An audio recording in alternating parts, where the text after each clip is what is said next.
Hello दोस्तों, कैसे हैं आप सब? उम्मीद करता हूँ बहुत अच्छे होंगे, आपकी तैयारी बहुत अच्छी चल रही होगी और अंतिम पड़ाव पर भी होगी। जैसा कि आप सब जानते हैं कि आपकी परीक्षाओं को अब लगभग 11-12 दिन बचे हुए हैं। 11-12 क्या 10-11 दिन बचे हुए हैं। ये वीडियो जब आपको मिल रहा है तो आज से लगभग 11 दिन बचे हुए हैं आपकी परीक्षा को। और आपकी परीक्षा के दृष्टिकोण से स्पोर्ट्स का करंट अफेयर आपके एग्जाम के लिए बहुत महत्वपूर्ण है। यूपीपीसीएस हो या बीपीएससी हो, खेल से खासा लगाव रहा है। मैं जब आपको पहले बता रहा था या पहले की क्लासों में भी मैंने आपको बताया है कि आप दृष्टि मैगजीन जब रिवाइज कर रहे हो तो आपका फोकस, आपका दिमाग एकदम खुला होना चाहिए। संक्षिप्तियां, सूक्ष्म दृष्टि और स्पोर्ट्स ऐसा सेक्शन है कि आपकी परीक्षा में लगभग 40% सवाल, 40 से 50% सवाल यहीं से आते हैं। संक्षिप्तियां बहुत महत्वपूर्ण है। संक्षिप्तियों को आप इसके बिल्कुल भी मत करिएगा। हाइलाइटर यूज करिए, बार बार मल्टीपल टाइम रिवाइज करिए। सूक्ष्म दृष्टि को मल्टीपल टाइम रिवाइज करिए। स्पोर्ट्स कैसे पढ़ना है वो भी मैं आपको बता दूंगा। आपके मैगजीन में अगर देखा जाए, दृष्टि मैगजीन में, तो पेज नंबर 208 से लेकर और पेज नंबर 232 तक स्पोर्ट्स का सेक्शन कवर किया गया है। लगभग लगभग देखा जाए तो 20 से 22 पेज में स्पोर्ट्स के करंट अफेयर यहाँ पर दिए गए हैं। और इनमें से भी आपके लिए इंपॉर्टेंट क्या हो जाता है वो मैं आपको बताने का प्रयास करूंगा। यहाँ पर देखा जाए तो एग्जाम के 10 दिन पहले ये वीडियो लाने का उद्देश्य सिर्फ इतना है कि आपने अभी तक पूरा मैगजीन रिवाइज कर लिया होगा, पढ़ लिया होगा, तैयार कर लिया होगा। अब मैं आपको बताऊं कि उनमें से क्या क्या पॉइंट्स इंपॉर्टेंट है, जिन पे आपको विशेष फोकस करना है, विशेष नजर दौड़ानी है। और विशेष नजर दौड़ाने के साथ साथ उनको बार बार रिकॉल करना है, जिससे वहां से सवाल अगर जो आपकी परीक्षा में आते तो वो गलत ना होने पाए।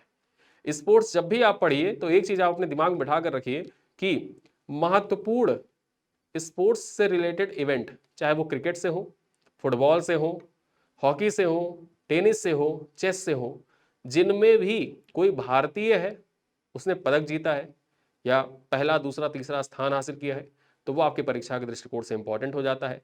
विंबलडन, भारतीय कोई जीता हो या ना जीता हो, विंबलडन आपकी परीक्षा के लिए इंपॉर्टेंट है।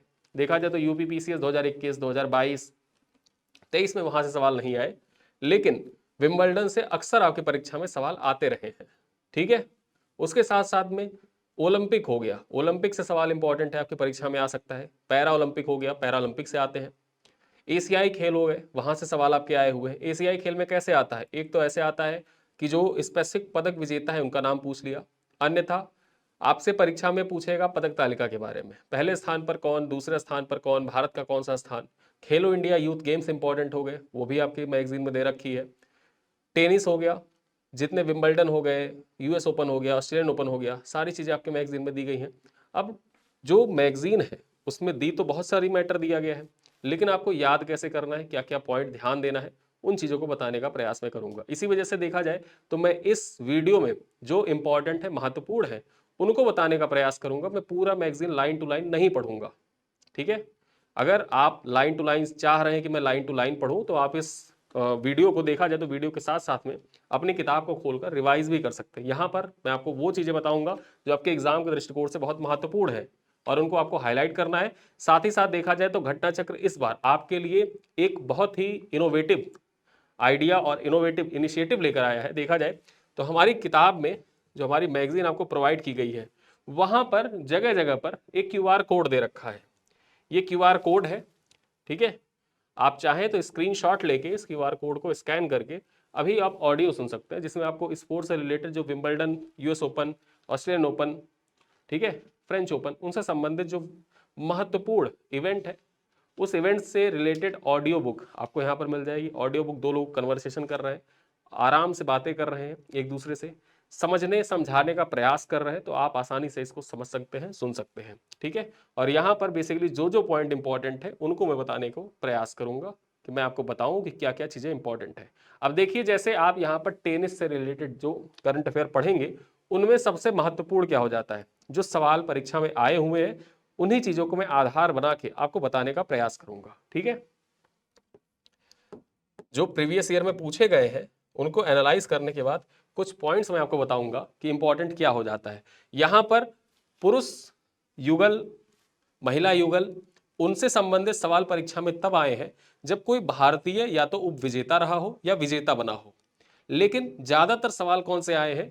पुरुष एकल, विजेता कौन, उपविजेता कौन, महिला एकल, विजेता कौन, उपविजेता कौन। ठीक है। तो हमारा फोकस इन दोनों पर होगा। नीचे ये जो दे रखा है पॉइंट, यहां पर मिश्रित युगल, पुरुष युगल, महिला युगल, यहां पर कोई भारतीय व्यक्ति उपविजेता या विजेता रहा हो तब महत्वपूर्ण हो जाता है, अन्यथा आप इसको स्किप भी कर सकते हैं। लेकिन हमारा फोकस यहां पर जरूर होगा क्योंकि यहां से सवाल आए हैं बार बार। ठीक है, तो आइए सबको एक साथ ही देख लेते हैं। ऑस्ट्रेलियन ओपन 2025, यहां पर बात करें पुरुष एकल के विजेता कौन, तो जैनिक सिनर ने जीता ऑस्ट्रेलियन ओपन 2025। जैनिक सिनर कहां की खिलाड़ी है? इटली की खिलाड़ी है। उप विजेता कौन रहे? यहां पर बात करें तो अलेक्जेंडर जेवरेव। अलेक्जेंडर जेवरेव कहां की खिलाड़ी है? ये जर्मनी के खिलाड़ी हैं। ठीक है, उसी प्रकार हम फ्रेंच ओपन की बात कर लें। फ्रेंच ओपन में पुरुष एकल का खिताब कार्लोस अल्कराज ने जीता, जो स्पेन की खिलाड़ी है, और इन्होंने पराजित किया किसको? इटली के जैनिक सिनर को पराजित किया। ठीक है, विंबलडन 2024 की बात कर लें। विंबलडन 2024 किसने जीता था? कार्लोस अल्कराज ने जीता था। और यहीं पर हम 2025 का, क्योंकि ये वीडियो जब मैं रिकॉर्ड कर रहा हूं तो यहां पर 2025 का जो खिताब है विंबलडन वो कंप्लीट हो चुका है, और किसने जीता है? जैनिक सिनर ने जीता है। किसने? जैनिक सिनर ने जीता है। लेकिन विंबलडन आपकी परीक्षा में नहीं पूछेगा। क्यों नहीं पूछेगा? क्योंकि 2025 जुलाई के महीने में देखा जाए, जब आपका आरओ की परीक्षा आप देने जा रहे हैं, ये पूछ सकता है कहां पे? ये बीपीएससी में पूछेगा। विंबलडन बीपीएससी में पूछेगा, यूपीपीसीएस 2025 के प्री में पूछेगा, आरओ में नहीं पूछेगा। ठीक है, आरओ में उसको पूछना होगा तो फ्रेंच ओपन या ऑस्ट्रेलियन ओपन पे फोकस करेगा। ठीक है, तो इस वजह से यहां पर देखो तो आप विंबलडन को भी स्किप कर सकते हो। लेकिन यूएस ओपन पूछ सकता है, यूएस ओपन पूछ सकता है, क्योंकि यूएस ओपन दिसंबर का है, दिसंबर जनवरी का, तो यहाँ पर सॉरी नवंबर जनवरी का है, इस वजह से यहाँ पर पूछा जा सकता है आपसे। अब यहाँ देखिए विंबलडन 2024 में विजेता कौन थे? कार्लोस अल्कराज थे, कार्लोस अल्कराज। और उप विजेता कौन थे? तो नोवाक जोकोविच, जो सर्बिया खिलाड़ी उप विजेता थे 2024 में। वहीं पर यूएस ओपन की बात कर ले तो यूएस ओपन 2024 का खिताब किसने जीता? जैनिक सिनर ने जीता था, इटली की खिलाड़ी है। और किसको पराजित किया था? तो टेलर फिट्ज को पराजित किया था, जो यूएसए के खिलाड़ी थे। अब उसी प्रकार हम महिला एकल की बात कर ले तो महिला एकल की विजेता यूएस ओपन की कौन रही, या सॉरी ऑस्ट्रेलियन ओपन की कौन रही? तो यहां पर हम बात करें मेडिसन कीज, ये यूएसए की खिलाड़ी है मेडिसन कीज। इन्होंने ऑस्ट्रेलियन ओपन 2025 का खिताब जीता था, और हराया किसको था? तो इन्होंने एरिना सबालेंका को हराया था, जो बेलारूस की खिलाड़ी है। उसी प्रकार फ्रेंच ओपन की हम बात कर लें तो फ्रेंच ओपन का खिताब किसने जीता था? यूएसए की कोको गॉफ ने जीता था, और इन्होंने किसको पराजित किया था? एरिना सबालेंका को पराजित किया था। और उसी प्रकार से हम बात कर ले विंबलडन 2024 की, तो विंबलडन 2024 का खिताब किसने जीता था? बारबरा क्रेजिकोवा ने जीता था, और इन्होंने किसको पराजित किया था? ऑन्स जैस्मिन पाओलिनी, जो इटली की खिलाड़ी है। और यहां पर बारबरा क्राजिकोवा का नाम इंपॉर्टेंट क्यों हो जाता है? यूपीपीसीएस 2022 की परीक्षा की प्रीलिम्स परीक्षा में पूछा गया आपसे कि बारबरा क्राजिकोवा ये किस देश की खिलाड़ी है, यही सवाल आपसे पूछा गया था। तो इसी वजह से खिलाड़ी का नाम बताया गया है, उसके देश का नाम भी बताने का प्रयास किया गया है। तो बारबरा क्राजिकोवा जो थी ये चेक गणराज्य की थी। उसी प्रकार हम बात कर ले US open 2024, arena Sabalenka Belarus की खिलाड़ी, इन्होंने जीता था, और जेसिका पेगुला को पराजित किया था। ठीक है, और इस बार हम बात कर ले विंबलडन 2025। ठीक है, विंबलडन 2025 में महिला एकल की विजेता कौन रही? तो यहां पर जीता है इगा स्वेटेक ने,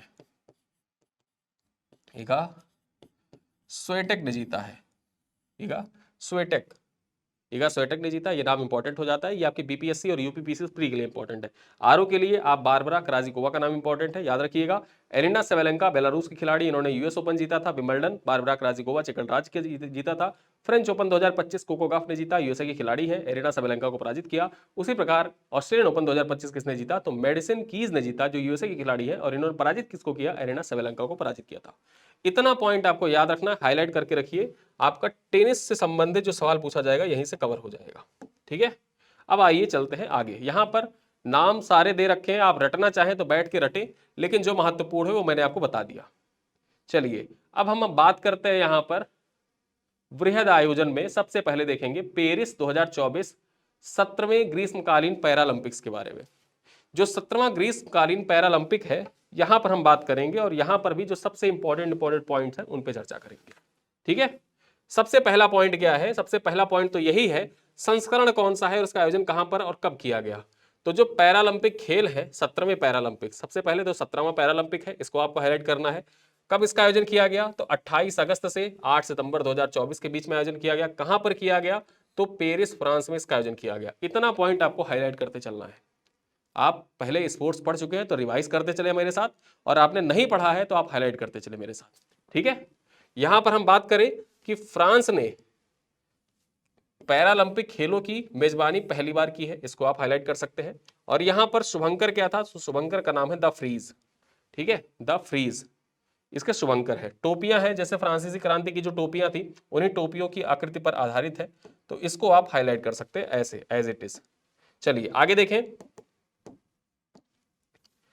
उद्घाटन समारोह की बात कर ले। अब उद्घाटन समारोह जो था इसके बारे में चर्चा कर लेते हैं, कुछ महत्वपूर्ण पॉइंट। यहां पर देखा जाए तो पहली बार उद्घाटन समारोह जो हुआ है ये बाहर हुआ है, यानी कि उद्घाटन समारोह स्टेडियम के बाहर आयोजित किया गया है, ये इंपॉर्टेंट हो जाता है आपके लिए। और भारत की ओर से यहां पर ध्वजवाहक कौन थे, तो सुमित अंतिल और भाग्यश्री जाधव। सुमित अंतिल का संबंध है भाला फेंक से, और भाग्यश्री जाधव का संबंध है पैरा शॉटपुट से, ठीक है। ये यहां पर जो उद्घाटन समारोह था वहां पर भारतीय ध्वजवाहक थे, ये पॉइंट आपको हाईलाइट करना है, इतना हाईलाइट करना है। अब इसके बाद हम स्पर्धा और खेल प्रतियोगिता के बारे में कुछ पॉइंट्स देखेंगे। स्पर्धा और खेल प्रतियोगिता के बारे में कुछ पॉइंट्स देखते हैं। यहां पर देखा जाए तो शरणार्थी पैरालंपिक टीम और स्वतंत्र पैरालंपिक एथलीट सहित कुल 169 राष्ट्रीय पैरालंपिक समितियों से 4,400 से ज्यादा एथलीटों ने यहां पर भाग लिया। देखा जाए तो 22 पैरा खेल में 549 पदक स्पर्धाएं आयोजित की गई, इसको भी आप हाईलाइट कर सकते हैं। और एक चीज आप यूपी पीसीएस प्री 2024 की परीक्षा से एनालिसिस कर सकते हैं कि यूपी पीसीएस का जो ट्रेंड है करंट अफेयर पूछने का वो थोड़ा चेंज हो रहा है। वो अब सीधे डायरेक्ट करंट अफेयर के सवाल नहीं पूछता है, वो अब दो कथन वाले सवाल उसने यूपी पीसीएस प्री 2024 में सारे करंट अफेयर के सवाल दो कथन वाले पूछे। तो उस दृष्टिकोण से भी आपको पढ़ना है, एक टॉपिक को आप पढ़ें तो उस टॉपिक से थोड़ा सा जो डीप जानकारी वो भी लेना आपके लिए आवश्यक है, ठीक है। चलिए आगे देखें, अगला पॉइंट क्या है यहां पर हम बात करें। एक पॉइंट ये यहां पर इंपॉर्टेंट हो जाता है कि 3 राष्ट्रीय पैरालंपिक समितियां कौन कौन सी, इरिट्रिया, किरीबाती और कोसोवो ने पैरालंपिक खेलों में पहली बार भाग लिया है। और यही आपके परीक्षा के दृष्टिकोण से मोस्ट इंपॉर्टेंट हो जाता है कि पैरालंपिक में किन 3 पैरालंपिक समितियों ने पहली बार पार्टिसिपेट किया, या उन 3 में कौन शामिल नहीं है। तो इरिट्रिया, किरीबाती और कोसोवो ये तो शामिल है, इससे इतर कोई अन्य नाम दे देता है तो आप थोड़ा वहां पर भी अलर्ट रह सकते हैं, ठीक है। यहां पर देखा जाए इटली की वैलेंटीना पेट्रिलो जो है ये पैरालंपिक खेलों में भाग लेने वाली पहली ट्रांसजेंडर एथलीट बनी है, ठीक है, पहली ट्रांसजेंडर एथलीट बनी है, तो ये नाम आप याद रख सकते हैं। अब आइए सीधे चलते हैं भारत के संदर्भ में पैरालंपिक खेल, ठीक, पैरालंपिक खेलों में भारत, उस पर चर्चा करते हैं जो महत्वपूर्ण है आपके परीक्षा के लिए, इस पर चर्चा करेंगे। यहां पर देखा जाए पेरिस पैरालंपिक में भारत, अब यहां से आपके लिए क्या इंपॉर्टेंट हो जाता है, सबसे पहले तो ये इंपॉर्टेंट है कि 84 भारतीय पैरा एथलीटों ने 12 विभिन्न खेलों में पार्टिसिपेट किया, ठीक है। यहां पर 3 खेल थे, भारतीय पैरा एथलीटों ने 3 खेलों पैरा साइकिलिंग, पैरा रोइंग और ब्लाइंड जूडो में पहली बार पार्टिसिपेट किया था, ये भी पॉइंट इंपॉर्टेंट है। यहां पर देखें तो कुल 29 पदक हासिल किए, जिसमें 7 स्वर्ण, 9 रजत और 13 कांस्य पदक शामिल थे। पैरालंपिक के खेलों के इतिहास में भारत का सर्वश्रेष्ठ अब तक का प्रदर्शन था।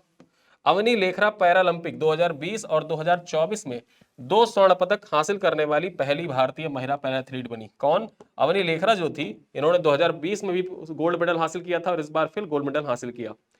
सुमित अंतिल लगातार 2 पैरालंपिक खेलों में खिताब जीतने वाले या स्वर्ण पदक जीतने वाले पहले भारतीय पुरुष एथलीट बने। तो 2 नाम याद रखिएगा, अवनी लेखरा और सुमित अंतिल का नाम याद रखना है। यहां पर देखा जाए सुमित अंतिल ने नया पैरालंपिक रिकॉर्ड बनाते हुए 70.59 मीटर का भाला फेंक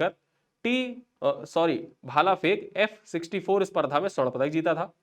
वहीं पर आगे हम बात करें मरियप्पन थंगावेलु पुरुष ऊंची कूद T14 में लगातार 3 पैरालंपिक खेलों में कोई पदक हासिल करने वाले पहले भारतीय पैरा एथलीट बने हैं। मरियप्पन थंगावेलु जो है इन्होंने लगातार 3 ओलंपिक में पैरालंपिक में पदक जीता है, कोई भी पदक जीता है। यहां पर देखा जाए थंगावेलु ने रियो 2016 में स्वर्ण पदक, टोक्यो 2020 में रजत पदक और 2024 में कांस्य पदक हासिल किया, ठीक है। आगे देखें, प्रीति पाल ट्रैक स्पर्धा में पैरालंपिक पदक जीतने वाली पहली भारतीय पैरा एथलीट बनी है।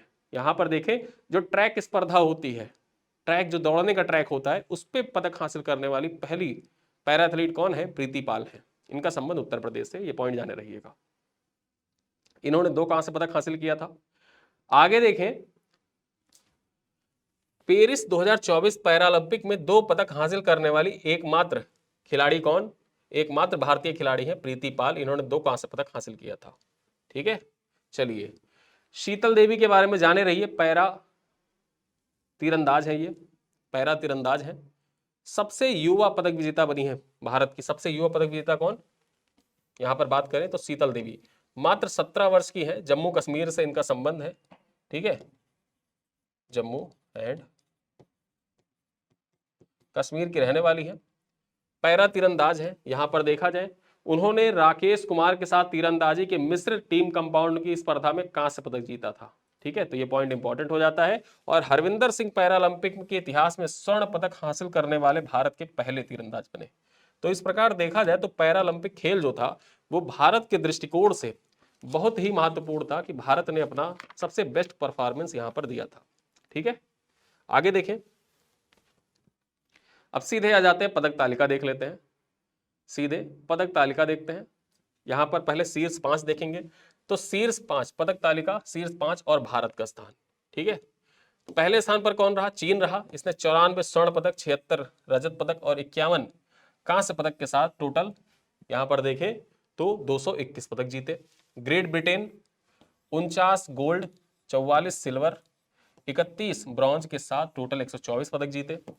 यूएसए तीसरे स्थान पर रहा, 36 गोल्ड जीता, 42 रजत पदक, फिर उसके बाद देखें तो 27 यहां पर ब्रॉन्ज मेडल था और टोटल 105 पदक जीते। नीदरलैंड का चौथा स्थान, टोटल कितने पदक? 56 पदक। उसके बाद ब्राजील का देखा जाए तो 5वां स्थान, टोटल 89 पदक जीते। ठीक है, अब यहां पर देखा जाए भारत का स्थान कौन सा रहा? तो भारत 18वें स्थान पर रहा। और यही आपके परीक्षा के लिए मोस्ट इंपॉर्टेंट हो जाता है कि भारत पदक तालिका में किस स्थान पर था। भारत पदक तालिका में 18वें स्थान पर था। और भारत ने टोटल कितने पदक हासिल किए? याद रखना 7, 9, 13। ठीक है, 7 गोल्ड है, 9 रजत है और उसके बाद कहां से कितने हैं? 13, टोटल 29 पदक जीते। और ये लिस्ट आपके लिए इंपॉर्टेंट इस दृष्टिकोण से हो जाती है, एक तरफ दे देगा कि पैरालंपिक के संदर्भ में निम्नलिखित कथनों को सुमेलित कीजिए, सूची 1 को सूची बी से सुमेलित करिए। एक तरफ देश और एक तरफ पदक। ठीक है, मिलाना होगा किस देश ने कितना पदक हासिल किया। तो याद रखना, चीन ने टोटल 221, ग्रेट ब्रिटेन ने 124, यूएसए ने 105, नीदरलैंड ने 56, ब्राजील ने 89, भारत ने टोटल कितने? 29 पदक जीते हैं। ठीक है, चलो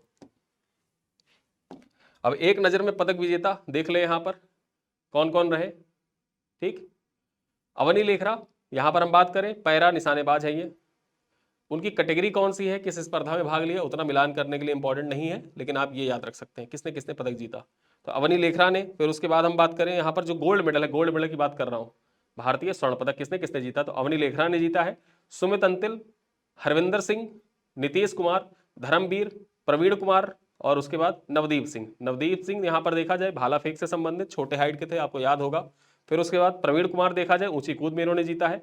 धर्मवीर देखा जाए तो पुरुष क्लब थ्रो में जीता है इन्होंने। नीतीश कुमार की बात करें तो यहाँ पर पैरा बैडमिंटन है नीतीश कुमार। हरविंदर सिंह पैरा तीरंदाज है और सुमित अंतिल देखा जाए भाला फेंक से संबंधित है। वहीं पर अवनी लेखरा का संबंध किससे है? शूटिंग से है। ठीक है, तो ये 7 गोल्ड मेडल इन लोगों ने जीता है। अगले की बात कर ले, अगला कहां पर होगा? तो अगले से संबंधित जो महत्वपूर्ण पॉइंट है वो भी देख ले यहां पर। तो 2028 में 18वें ग्रीष्मकालीन पैरालंपिक खेलों का आयोजन जो होगा ये कहां पर होगा? तो ये लॉस एंजल्स में होगा 2028 में। और वहीं पर 2032 में कहां पर आयोजित किया जाएगा? तो 2032 में ऑस्ट्रेलिया के ब्रिस्बेन में आयोजित किया जाएगा। ठीक है, और जो समापन समारोह था यहां पर भारत की ओर से ध्वजवाहक कौन थे? तो भारत की ओर से ध्वजवाहक हरविंदर सिंह और प्रीति पाल। ये दो नाम आप याद रख सकते हैं कि हरविंदर सिंह और प्रीति पाल भारत की ओर से ध्वजवाहक थे। जैसे सुमित अंतिल और भाग्यश्री जाधव उद्घाटन समारोह में ध्वजवाहक थे, उसी प्रकार से देखा जाए तो प्रीति पाल और हरविंदर सिंह ये समापन समारोह में ध्वजवाहक थे। ठीक है, तो यहां तक हमने देखा। आगे हम बात करते हैं ग्रीष्मकालीन ओलंपिक। ये तो हमने बात किया पैरालंपिक के बारे में। अब ग्रीष्मकालीन ओलंपिक के बारे में जो महत्वपूर्ण पॉइंट है उनको भी देख लेते हैं। संस्करण कौन सा और कब से कब तक इसका आयोजन हुआ? 33वां संस्करण है। आयोजन 26 जुलाई से स्टार्ट हुआ, 11 अगस्त को हुआ, लेकिन कुछ स्पर्धाएं जो थी वो 24 जुलाई से ही प्रारंभ हो गई थी। ठीक, चलिए आगे देखें।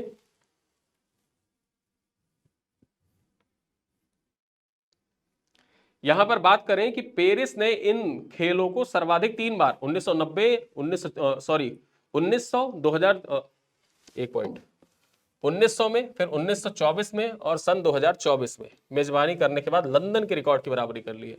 यानी कि अब तक पेरिस और लंदन में दोनों जगह 3-3 बार ओलंपिक खेलों का आयोजन किया जा चुका है। और इसका ध्येय वाक्य क्या था, स्लोगन क्या था? फ्रीज तो इसका शुभंकर था ही, ठीक है, द फ्रीज, जो टोपियां थी फ्रांसीसी क्रांति से पारंपरिक टोपियां, वो तो शुभंकर था। स्लोगन क्या था इसका? तो गेम्स वाइड ओपन। इसको आपको हाईलाइट करना है, ये पूछा जा सकता है। गेम्स वाइड ओपन इसका थीम था। चलिए आगे देखें। ओलंपिक फ्रीज, यहां पर फ्रीज के बारे में मैंने आपको बताया, शुभंकर फ्रांसीसी गणराज्य की पारंपरिक फ्रीजियन टोपी उस पर आधारित था। चलिए उद्घाटन समारोह की बात कर ले तो 26 जुलाई 2024 को इसका उद्घाटन किया गया। और पहली बार उद्घाटन जो हुआ था ये बाहर हुआ था, खुले तौर पर किया गया था। सीन नदी पर नावों पर सवार होकर परेड में प्रत्येक राष्ट्र के प्रतिनिधिमंडल ने हिस्सा लिया था।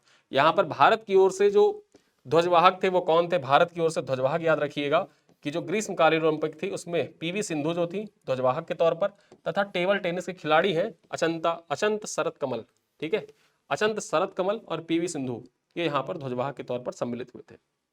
चलिए आगे देखें।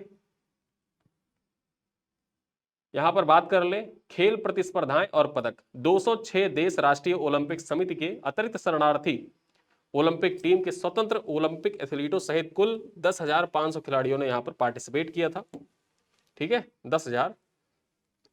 और यहां पर 4 अतिरिक्त खेल सम्मिलित हुए। कौन कौन से खेल शामिल हुए इसको आपको हाईलाइट करना है, ये आपके एग्जाम के लिए इंपॉर्टेंट है। ब्रेकिंग ओलंपिक में पहली बार शामिल हुआ। स्पोर्ट्स क्लाइंबिंग, स्केट बोर्डिंग और सर्फिंग, ये 4 खेल हैं जिनको शामिल किया गया, ठीक है। तो ये 4 आपको हाईलाइट करना है।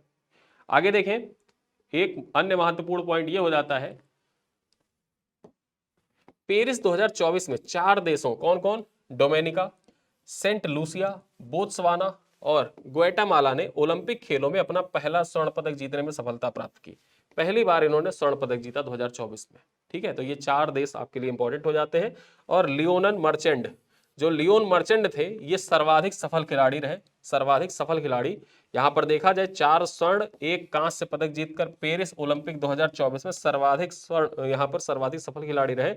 और ये माइकल फ्लिप जो थे तैराक, उनके बारे में आपने सुना होगा, जाना होगा, माइकल फ्लिप का नाम आपने सुन रखा होगा। तो माइकल फ्लिप के बाद ओलंपिक खेलों में एक ही संस्करण में 4 स्वर्ण पदक जीतने वाले दूसरे तैराक बने हैं, ठीक है। और लियोन मर्चेंट कहाँ के खिलाड़ी हैं? ये पेरिस के पुरुष तैराक हैं, ठीक। चलिए तो ये पॉइंट आपने देख लिया, आपके एग्जाम के लिए इंपॉर्टेंट भी है। आइए अब आते हैं टोरी हस्के। जो टोरी हस्के हैं ये सर्वाधिक सफल महिला एथलीट रही, यूएसए की तैराक हैं ये। इन्होंने 3 स्वर्ण और 2 रजत पदक हासिल किया और इसी के साथ पेरिस ओलंपिक 2024 में सफल महिला खिलाड़ी थी। अब पेरिस ओलंपिक में भारत के बारे में चर्चा कर लेते हैं। पेरिस ओलंपिक में भारत के बारे में चर्चा करें तो भारतीय प्रतिनिधिमंडल में देखा जाए तो 117 सदस्य शामिल थे।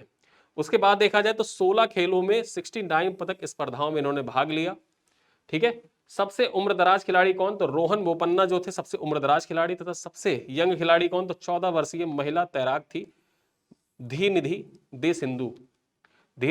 दे सिंधु। इसको आपको हाईलाइट करना है, ये सबसे कम उम्र की एथलीट थी, ठीक है। वहीं पर देखा जाए शेफ डे मिशन कौन थे? शेफ डे मिशन थे गगन नारंग, यानी कि जो दल का प्रमुख होता है, दल का नेतृत्व करता है, यहां पर देखा जाए दल के प्रमुख chef day mission Gagan Narang थे पेरिस 2024 में, हाईलाइट करना है आपको।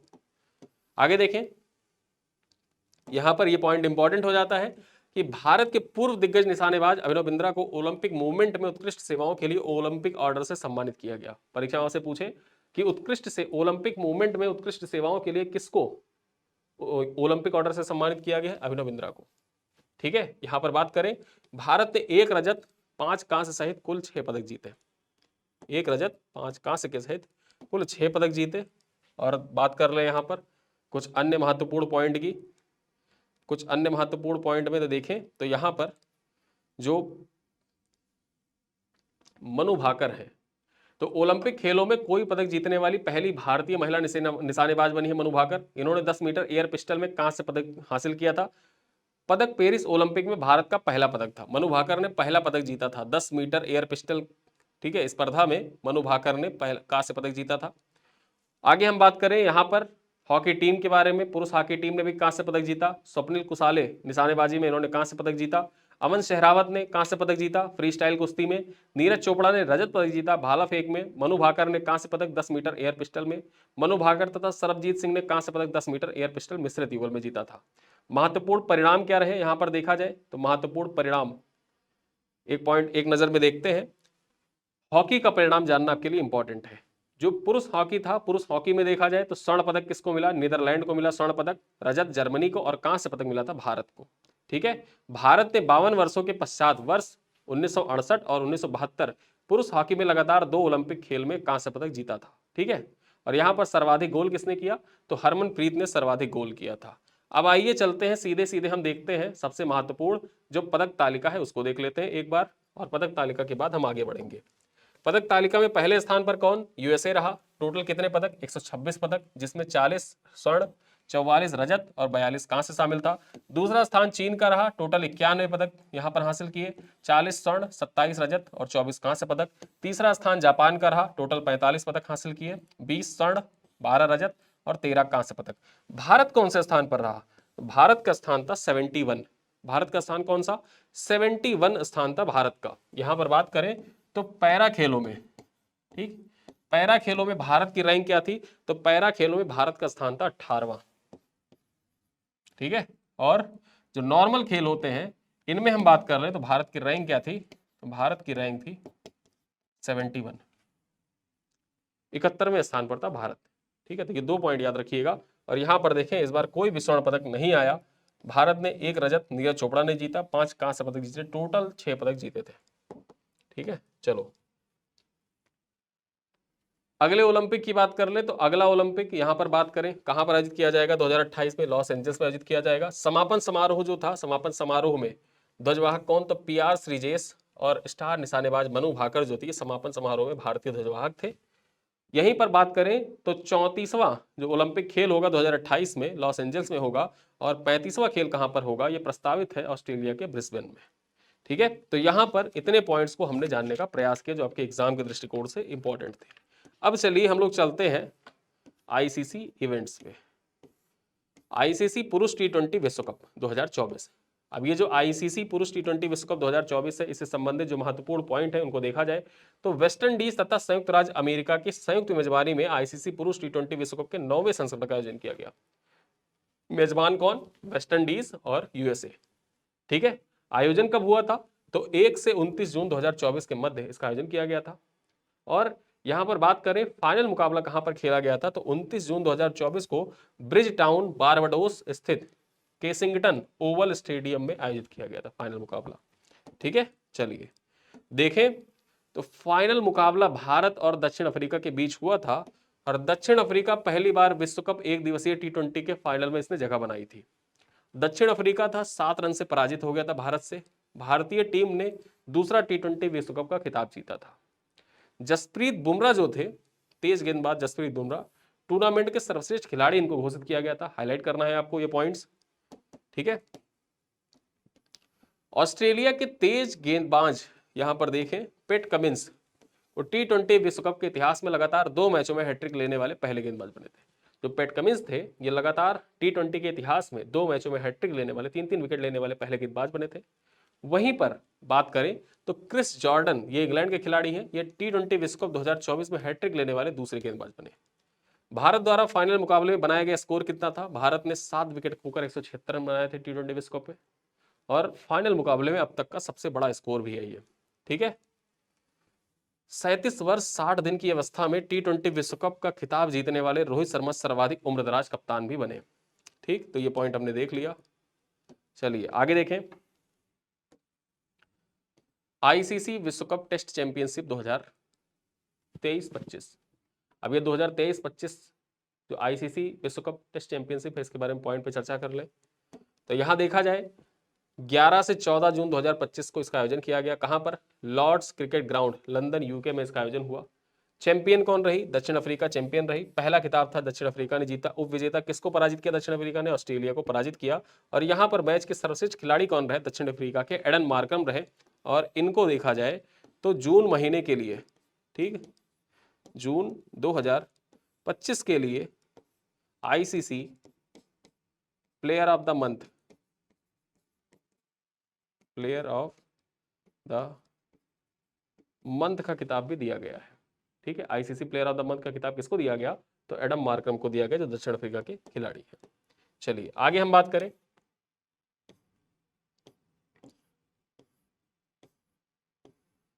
अब ये एंडरसन तेंदुलकर ट्रॉफी, इसके बारे में एक चीज जान लो कि एंडरसन तेंदुलकर ट्रॉफी जो था, इसको पहले किस नाम से जानते थे? इसको पटौदी ट्रॉफी के नाम से जाना जाता था। पटौदी ट्रॉफी के नाम से जाना जाता था। इसका नाम परिवर्तित कर अब इसको एंडरसन तेंदुलकर ट्रॉफी के नाम से जाना जाएगा। ये 19 जून 2025 से प्रारंभ हुआ। 5 क्रिकेट मतलब 5 टेस्ट मैचों की श्रृंखला है, जिसमें देखा जाए तो इंग्लैंड जो है वो अभी 2-1 से आगे चल रहा है। भारत 1 मैच जीता है, इंग्लैंड ने 2 मैच जीता है।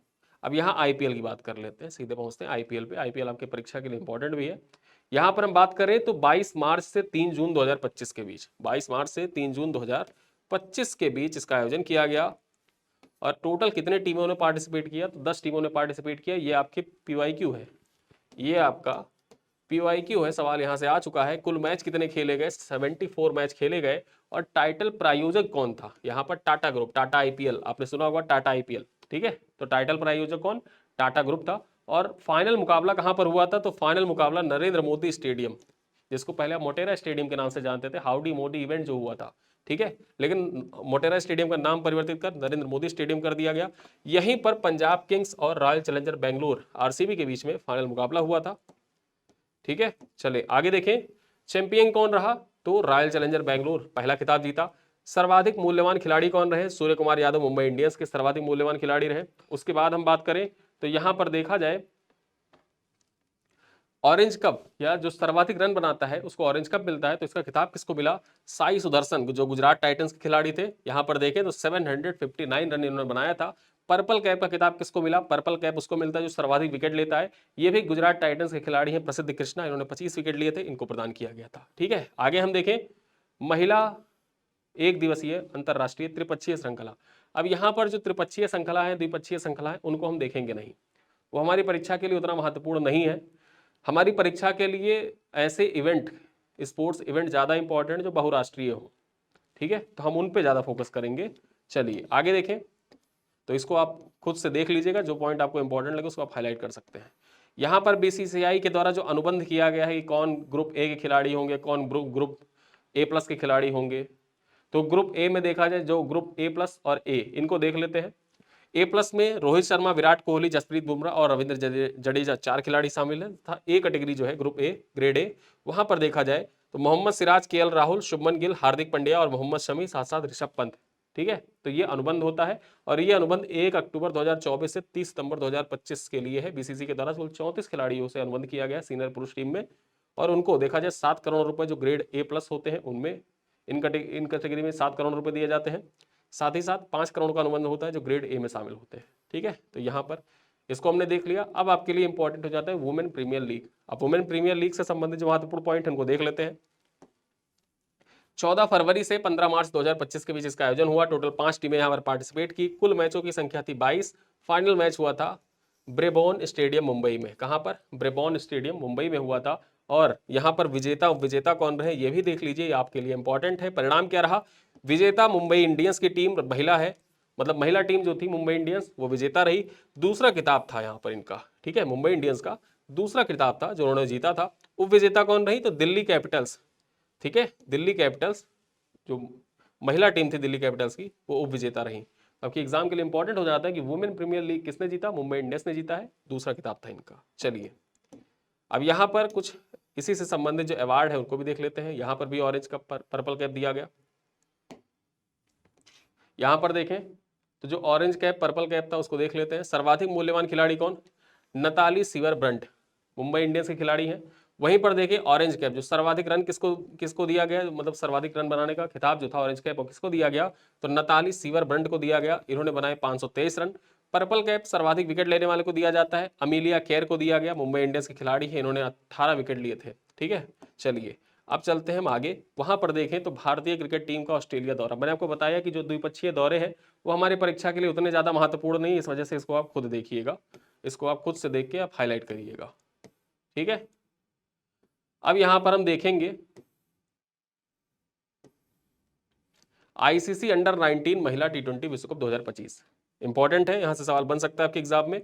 देखा जाए आईसीसी अंडर 19 टी20 महिला विश्व कप 2025 18 जनवरी से 2 फरवरी 2025 के बीच इसका आयोजन किया गया। मेजबान कौन? तो मलेशिया यहां पर मेजबान रहा। परिणाम क्या रहा? भारत अंडर 19 महिला विश्व कप का दूसरा खिताब जीता और पराजित किसको किया? दक्षिण अफ्रीका को पराजित किया। ठीक है, तो ये पॉइंट याद रखिएगा। आयोजन मलेशिया में हुआ था, ये मोस्ट इंपॉर्टेंट है, ये मोस्ट इंपॉर्टेंट है। आप मार्केट में बहुत से टेस्ट सीरीज उठाएंगे, देखेंगे बहुत बड़ी बड़ी कोचिंग संस्थाओं के, उन्होंने कंफ्यूज करने के लिए मलेशिया से ऑप्शन में 2 कथन वाले सवाल तो बनाए हैं, मलेशिया को दे रखा है, लोग वहां पे गलत कर रहे हैं। ठीक है, लोग भारत टिक कर रहे हैं, बांग्लादेश टिक कर रहे हैं, यूएई टिक कर रहे हैं मेजबान देश में, लेकिन मेजबान कौन? मलेशिया मेजबान था। भारत ने जीता है, पराजित किसको किया? दक्षिण अफ्रीका को पराजित किया है। चलिए आगे देखें, यहां पर हम बात करें तो टूर्नामेंट की सर्वश्रेष्ठ खिलाड़ी किसको घोषित किया गया? गोगांडी त्रिशा, ये भारत की है, इनको सर्वश्रेष्ठ खिलाड़ी घोषित किया गया। अब आइए हम बात करते हैं आईसीसी चैंपियंस ट्रॉफी 2025 के बारे में। बहुत महत्वपूर्ण है आईसीसी चैंपियंस ट्रॉफी। कौन कौन से देश सम्मिलित हुए, इससे संबंधित सवालों की परीक्षा में पूछा जा चुका है। तो आईसीसी चैंपियंस ट्रॉफी 2025 के बारे में चर्चा कर ले तो 19 फरवरी से 9 मार्च 2025 के बीच मेजबान पाकिस्तान और यूएई था। यूएई मेजबान कैसे हो गया? यूएई मेजबान इस दृष्टिकोण से हो गया कि भारत ने मना कर दिया कि हम पाकिस्तान जाएंगे नहीं, पाकिस्तान में सुरक्षा दृष्टिकोण से हमारे मैच नहीं खेले जाएंगे। तो इस वजह से देखा जाए तो भारत के जो मैच थे वो यूएई में खेले गए, और इसी वजह से देखा जाए तो यहाँ पर टोटल 15 मैच हुए और 8 टीमें पार्टिसिपेट कर रही थी। 8 टीमें कौन कौन सी? दक्षिण Africa, Australia, Afghanistan, England, Bharat, New Zealand, Bangladesh और पाकिस्तान, ये 8 टीमों ने पार्टिसिपेट किया था। टीमों से संबंधित सवाल आपके पीवाईक्यू में पूछा जा चुका है, इस वजह से इंपॉर्टेंट हो जाता है। चलिए आगे देखें, विश्व कप 1996 के बाद पहली बार पाकिस्तान द्वारा आईसीसी के किसी बड़े टूर्नामेंट की मेजबानी की गई है। सुरक्षा संबंधी चिंताओं और राजनीतिक तनावों के मद्देनजर फाइनल मुकाबला जो था, ये फाइनल मुकाबला समेत भारत तथा सभी मैच जो हुए थे वो दुबई में हुए थे। ठीक है, यहां पर हम बात कर ले, चैंपियन कौन रहा? भारत रहा। रिकॉर्ड तीसरी बार भारत चैंपियन बना है, 2002, 2013 और 2025 में बना है। उप विजेता कौन रहा? न्यूजीलैंड यहाँ पर उप विजेता रहा। तो ये पॉइंट आपके एग्जाम के दृष्टिकोण से इंपॉर्टेंट हो जाता है। यहाँ पर अब इससे संबंधित कुछ महत्वपूर्ण अन्य जो अवार्ड्स हैं उन पर चर्चा कर लेते हैं, पुरस्कार और आंकड़ों पर। तो टूर्नामेंट के सर्वश्रेष्ठ खिलाड़ी कौन बने? रचिन रविंद्र बने, हाईलाइट करना है आपको। फाइनल मैच के सर्वश्रेष्ठ खिलाड़ी कौन बने? रोहित शर्मा भारत के बने। सर्वाधिक रन किसने बनाए? तो रचिन रविंद्र ने बनाए 263 रन। सर्वाधिक विकेट किसने लिए? मैट हेनरी ने लिए, न्यूजीलैंड के खिलाड़ी हैं, 10 विकेट इन्होंने ले लिया। सर्वाधिक छक्का किसने लगाया? तो अजमतुल्ला उमरजई अफगानिस्तान के खिलाड़ी हैं तथा ग्लेन फिलिप्स ये न्यूजीलैंड के खिलाड़ी हैं, दोनों ने 8-8 छक्के लगाए थे। सर्वाधिक शतक किसके नाम रहा? तो रचिन रविंद्र ने 2 शतक बनाए। सबसे तेज शतक का रिकॉर्ड किसके नाम था? तो डेविड मिलर के नाम था। 67 गेंदों में इन्होंने शतक लगाया था डेविड मिलर ने, दक्षिण अफ्रीका खिलाड़ी है। सबसे बड़ी जीत के बारे में चर्चा कर रहे हैं तो अफगानिस्तान और दक्षिण अफ्रीका के बीच 107 रन से जीत हासिल हुई थी। यहां पर देखा जाए सर्वाधिक कैच किसने लिए? तो सर्वाधिक कैच जो थे 7-7 कैच लिए विराट कोहली और केन विलियमसन ने। ठीक है, दोनों के नाम 7-7 कैच थे। कुछ नए कीर्तिमान भी बने। यहां पर देखा जाए न्यूजीलैंड की चैंपियंस ट्रॉफी के इतिहास में सबसे बड़ा टीम स्कोर देखा जाए तो 362 रन 6 विकेट के विरुद्ध दक्षिण अफ्रीका के विरुद्ध बनाया न्यूजीलैंड ने। विराट कोहली पाकिस्तान के विरुद्ध विश्व कप, एशिया कप और चैंपियंस ट्रॉफी में एक दिवसीय अंतरराष्ट्रीय शतक बनाने वाले विश्व के पहले बल्लेबाज बने। वहीं पर बात कर ले तो विराट कोहली ने एक दिवसीय अंतरराष्ट्रीय क्रिकेट में सबसे तेज 287 पारियों में 14,000 रन बनाने का कीर्तिमान भी रचा। इससे पहले यह रिकॉर्ड 350 पारियों में सचिन तेंदुलकर के नाम थी। इब्राहिम जर्दान बात करें तो चैंपियंस ट्रॉफी के इतिहास में सर्वाधिक व्यक्तिगत रन का नया कीर्तिमान बनाया। उन्होंने इंग्लैंड के खिलाफ 177 रन अकेले बना दिए थे। ठीक है, इब्राहिम जर्दान ने। अब देखें इंग्लैंड टीम का भारत दौरा, तो मैं आपको पहले बता चुका हूं कि हम जो भारत दौरा होता है या अंतरराष्ट्रीय जो द्विपक्षीय श्रृंखलाएं होती है उनको उतना फोकस हम करेंगे नहीं। उसको आप खुद से एक बार रिकॉल कर सकते हैं, देख सकते हैं कि सबसे ज्यादा रन किसने बनाए, प्लेयर ऑफ द मैच कौन रहे, ये सारे पॉइंट आप खुद देखिएगा। जो महत्वपूर्ण इवेंट है आईसीसी के या जो बहुपक्षीय पुरस्कार हैं, यहाँ पर देखा जाए जो बहुपक्षीय खेल है उन पर हमारा विशेष फोकस होगा। अब ये आईसीसी अवार्ड्स के बारे में हम जानेंगे, यहाँ से संबंधित सवाल आपकी परीक्षा में आए हैं तो इसको हम फोकस करेंगे। ठीक है, यहाँ पर बात करें तो आईसीसी पुरुष 2024 जो प्रतियोगिता है उससे संबंधित जो अवार्ड है इन पे चर्चा करें तो सर गारफील्ड सोबर्स पुरस्कार। ठीक है, सर गारफील्ड सोबर्स पुरस्कार 2024 जो सर्वश्रेष्ठ खिलाड़ी होता है उसको दिया जाता है, किसको दिया गया? जसप्रीत बुमराह को दिया गया, भारत के खिलाड़ी हैं। 2024 का सर्वश्रेष्ठ पुरुष टेस्ट खिलाड़ी का अवार्ड किसको दिया गया? जसप्रीत बुमराह को दिया गया, भारत के खिलाड़ी हैं। वर्ष 2024 का सर्वश्रेष्ठ पुरुष ओडीआई का खिताब किसको दिया गया? ये अमजदुल्लाह उमर जई को दिया गया, ठीक है, अफगानिस्तान के खिलाड़ी हैं। 2024 का सर्वश्रेष्ठ टी20 खिलाड़ी का अवार्ड किसको दिया गया है? ठीक, टी20 इंटरनेशनल खिलाड़ी का अवार्ड किसको दिया गया है? तो यहां पर हम बात कर ले, अर्शदीप सिंह को दिया गया, भारत के खिलाड़ी है। अब हम महिलाओं की बात कर ले, महिलाओं की कैटेगरी में, पुरुष कैटेगरी बात कर ली, महिला कैटेगरी की बात करें तो रेचल हीहो फ्लिंट ट्रॉफी, जैसे सर गारफील्ड सोबर्स ट्रॉफी दी जाती है जो सर्वश्रेष्ठ पुरुष खिलाड़ी होता है उसको, उसी प्रकार से रेचल हीहो फ्लिंट ट्रॉफी दी जाती है जो महिलाओं में सर्वश्रेष्ठ खिलाड़ी होती है उनको। तो ये किसको दिया गया? वर्ष की सर्वश्रेष्ठ महिला खिलाड़ी कौन बनी? अमीलिया केर, ये न्यूजीलैंड की खिलाड़ी है अमीलिया केर, इनको रेचल हीहो फ्लिंट ट्रॉफी दी गई। उसी के साथ साथ देखा जाए तो 2024 का सर्वश्रेष्ठ महिला ओडीआई खिलाड़ी का अवार्ड किसको दिया गया? स्मृति मंधाना को दिया गया जो भारत की खिलाड़ी है। वर्ष 2024 के सर्वश्रेष्ठ महिला टी20 इंटरनेशनल खिलाड़ी का अवार्ड किसको दिया गया? एमिलिया केर को दिया गया है जो खिलाड़ी है कहाँ की? एक खिलाड़ी है न्यूजीलैंड की, ठीक है। अब वही फिर आ गया न्यूजीलैंड क्रिकेट टीम का भारत दौरा, तो इसको आप देखिए कि द्विपक्षीय टेस्ट श्रृंखला है, तो ये टेस्ट श्रृंखलाएं जो होती हैं इसको आप खुद से एक बार देख सकते हैं, रिकॉल कर सकते हैं, ठीक है।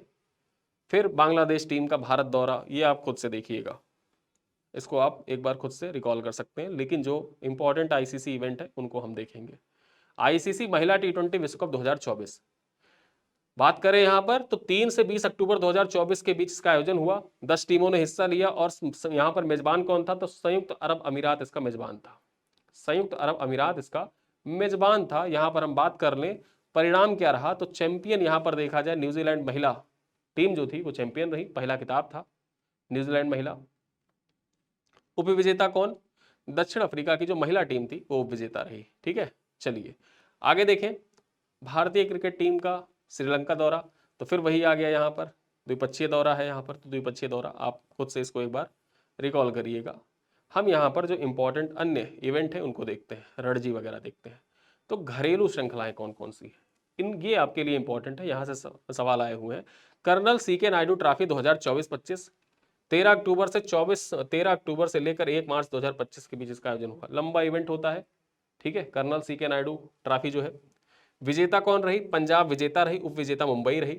रणजी की बात कर ले तो 11 अक्टूबर 2024 से 2 मार्च 2024 के बीच इसका आयोजन किया गया। यहां पर विजेता विदर्भ रही, विदर्भ ने केरल को पराजित किया। विजय हजारे ट्रॉफी की बात कर ले तो यहां पर एक चीज ये भी जाने रहो, परीक्षा में आपसे डायरेक्टली ऐसे पूछता है कि निम्नलिखित में से कौन सा क्रिकेट से संबंधित नहीं है, तो ट्रॉफियां भी जाने रहो कि colonel CK Naidu Trophy, Ranji Trophy, Vijay Hazare Trophy, Syed Mushtaq Ali Trophy, Irani Trophy, इन सब का संबंध किससे है? क्रिकेट से है, ठीक है। तो रणजी के बारे में जान लिया। विजय हजारे के बारे में देखें तो विजय हजारे ट्रॉफी का विजेता कौन? कर्नाटक विजेता, उपविजेता विदर्भ रहा। सैयद मुश्ताक अली ट्रॉफी विजेता मुंबई, उपविजेता मध्य प्रदेश। ईरानी ट्रॉफी की बात करें तो विजेता मुंबई, उपविजेता शेष भारत। दिलीप ट्रॉफी की बात करें तो विजेता कौन? इंडिया ए, उपविजेता कौन? इंडिया सी, यहां पर उपविजेता रहे, ठीक है। अब आते हैं टेनिस पे। टेनिस के जो इंपॉर्टेंट इवेंट थे वो तो हमने पहले ही देख लिया, विंबलडन, फ्रेंच ओपन, ठीक है। अब यहां पर कुछ जो इवेंट है अन्य उनको देख लेते हैं। एटीपी बंगलुरु ओपन किसने जीता? तो पुरुष एकल का खिताब जीता है यूएसए के ब्रेंडन होल्ट ने। किसने? ब्रेंडन होल्ट ने जीता है। वहीं पर जो पुरुष युगल का खिताब है ये अनिरुद्ध चंद्रशेखर जो भारत के खिलाड़ी हैं, और रे हो जो चीनी ताइपे के खिलाड़ी हैं, यानी ताइवान के खिलाड़ी हैं, चीनी ताइपे हम लिखते हैं, तो वो चीनी ताइपे के खिलाड़ी हैं, तो उन्होंने जीता है, ठीक है। आगे हम बात कर लें, ये एटीपी बंगलुरु ओपन इंपॉर्टेंट है क्योंकि यहां किसी भारतीय ने पुरुष युगल का खिताब जीता है, अनिरुद्ध चंद्रशेखर का नाम इंपॉर्टेंट हो जाता है। आगे देखें, एटीपी पुणे चैलेंजर 2025 पुरुष युगल का खिताब जीवन नेंदुन तथा झेंजियान और विजय सुंदर प्रशांत ने जीता, दोनों भारतीय हैं, ठीक है। जीवन नेंदुन झेंजियान और विजय सुंदर प्रशांत ये दोनों भारतीय हैं, इन्होंने पुरुष युगल का खिताब जीता है। तथा पुरुष एकल का खिताब किसने जीता? तो चेक गणराज्य के खिलाड़ी हैं डेलिबोर सर्विसिन, ठीक है, तो इन्होंने जीता है। चलिए आगे चलें, अन्य महत्वपूर्ण खेल देखते हैं कौन से हैं। तो यहां पर Dubai duty free tennis, ATP Delhi open देखते हैं। एटीपी दिल्ली ओपन किसने जीता? और चेन्नई ओपन, ये आपके लिए इंपॉर्टेंट हो जाता है, साथ ही साथ डेविस कप इंपॉर्टेंट है। तो दिल्ली ओपन 2025 एकल विजेता कौन रहे? किरियन जैक्वेट रहे एकल के विजेता, फ्रांस के खिलाड़ी है। डेविस कप इंपॉर्टेंट है आपके लिए, फाइनल्स डेविस कप का किसने जीता? चैंपियन कौन रही? यहां पर देखें तो इटली चैंपियन रही डेविस कप। डेविस कप जो था ये 19 से 24 नवंबर 2024 के बीच इसका आयोजन किया गया था और इसको किसने जीता? इटली ने जीता है। ठीक है, चलिए आते हैं हम हॉकी पे। हॉकी पे चर्चा करेंगे। हॉकी में जो इंपॉर्टेंट इवेंट है उनको देखते हैं। 15वीं हॉकी इंडिया सुपर सीनियर राष्ट्रीय चैंपियनशिप 2025 4 से 15 अप्रैल 2025 के बीच इसका आयोजन झांसी उत्तर प्रदेश में किया गया। यूपी एसएसएल के दृष्टिकोण से इंपॉर्टेंट हो जाता है। जीता किसने है? तो हॉकी पंजाब ने इसको जीता है। और यहां पर हम बात कर लें तो हॉकी मध्य प्रदेश को पराजित कर, देखा जाए फाइनल मुकाबला पंजाब ने जीता है। उत्तर प्रदेश देखा जाए, उत्तर प्रदेश ने मणिपुर को हराकर तीसरा स्थान प्राप्त किया। ये इंपॉर्टेंट हो जाता है आपके लिए कि उत्तर प्रदेश कौन से स्थान पर रहा। तो उत्तर प्रदेश यहां पर देखा जाए, उत्तर प्रदेश यहां पर तीसरे स्थान पर रहा, मणिपुर चौथे स्थान पर रहा। हॉकी इंडिया पुरस्कार के बारे में चर्चा कर ले तो 15 मार्च 2025 को हॉकी इंडिया पुरस्कार प्रदान किए गए और उनमें देखें तो सर्वश्रेष्ठ पुरुष खिलाड़ी के लिए hockey India Balbir Singh senior पुरस्कार किसको दिया गया? हरमनप्रीत सिंह को प्रदान किया गया। सर्वश्रेष्ठ महिला खिलाड़ी के लिए hockey India Balbir Singh senior पुरस्कार किसको दिया गया? सविता पूनिया को दिया गया, भारतीय महिला टीम की गोलकीपर सविता पूनिया को। Hockey India major Dhyanchandra life time achievement पुरस्कार किसको दिया गया? हॉकी विश्व कप 1975 के विजेता भारतीय टीम को प्रदान किया गया। और वर्ष की सर्वश्रेष्ठ गोलकीपर के लिए इंडिया बलजीत सिंह पुरस्कार किसको दिया गया? तो इंडिया बलजीत सिंह पुरस्कार सविता पूनिया को प्रदान किया गया। ठीक है, तो यहां पर हमने देखा महत्वपूर्ण हॉकी से रिलेटेड इवेंट। अब हॉकी इंडिया लीग पुरुष और हॉकी इंडिया लीग महिला देखेंगे। ये हॉकी का महत्वपूर्ण इवेंट है, फिर उसके बाद आगे बढ़ेंगे, फुटबॉल पे जाएंगे। ठीक है, देखें हॉकी इंडिया पुरुष लीग 2024-25 आयोजन कब? तो 28 दिसंबर से लेकर 1 फरवरी 2025 तक चला। छठवां संस्करण था। टोटल 8 टीमों ने यहां पार्टिसिपेट किया। कुल मैचों की संख्या थी 44। परिणाम क्या रहा? परिणाम यहां पर यह रहा कि सराची राड़ बंगाल टाइगर्स ने अपना पहला खिताब जीता और हैदराबाद तूफान्स को पराजित किया था। पुरस्कारों की बात कर ले तो टूर्नामेंट के सर्वश्रेष्ठ खिलाड़ी कौन रहे? तो सुखजीत सिंह, यहां सराची राड़ बंगाल टाइगर्स के खिलाड़ी है सुखजीत सिंह, ये सर्वश्रेष्ठ खिलाड़ी रहे। सर्वाधिक गोल किसने किया? तो जुगराज सिंह जो सराची राड़ बंगाल टाइगर्स के खिलाड़ी थे, 12 गोल किया। और फेयर प्ले पुरस्कार किसको मिला? तो यूपी रुद्रास को फेयर प्ले पुरस्कार मिला। अब आइए हम आगे बात कर लेते हैं हॉकी इंडियाज महिला 2024-25 का खिताब। तो यहां पर देखा जाए ये 12 से लेकर 26 जनवरी 2025 के बीच इसका आयोजन हुआ और विजेता कौन रही? ओडिशा वॉरियर्स विजेता रही। उप विजेता जेएसडब्ल्यू सुरमा हॉकी क्लब उप विजेता रही। टूर्नामेंट के सर्वश्रेष्ठ खिलाड़ी कौन रही? तो ज्योति, जेएसडब्ल्यू सुरमा की खिलाड़ी हैं ज्योति, ये सर्वश्रेष्ठ खिलाड़ी रही।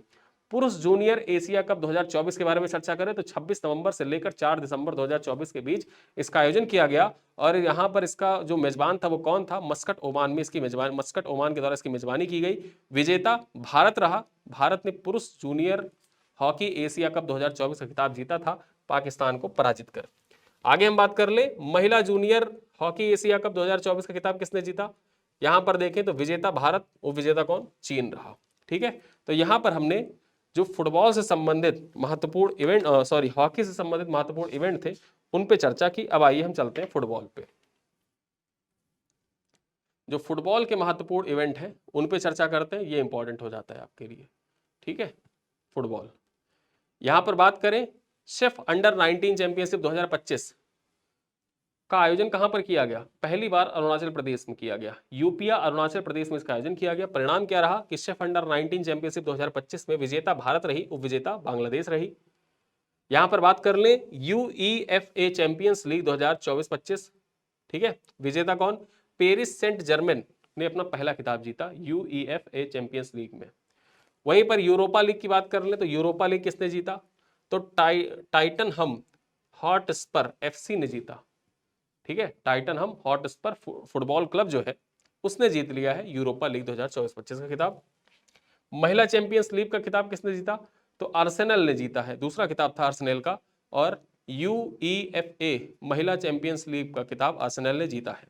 वहीं पर कलिंगा सुपर लीग 2025 के बारे में बात कर लें तो कलिंग सुपर लीग यहां पर फुटबॉल क्लब गोवा ने जीता है। उप विजेता कौन रही? तो जमशेदपुर उप विजेता रही। ठीक है, अब यहां पर कुछ महत्वपूर्ण फुटबॉल पुरस्कार है अखिल भारतीय फुटबॉल महासंघ के द्वारा दिए जाने वाला, उनकी चर्चा कर लेते हैं।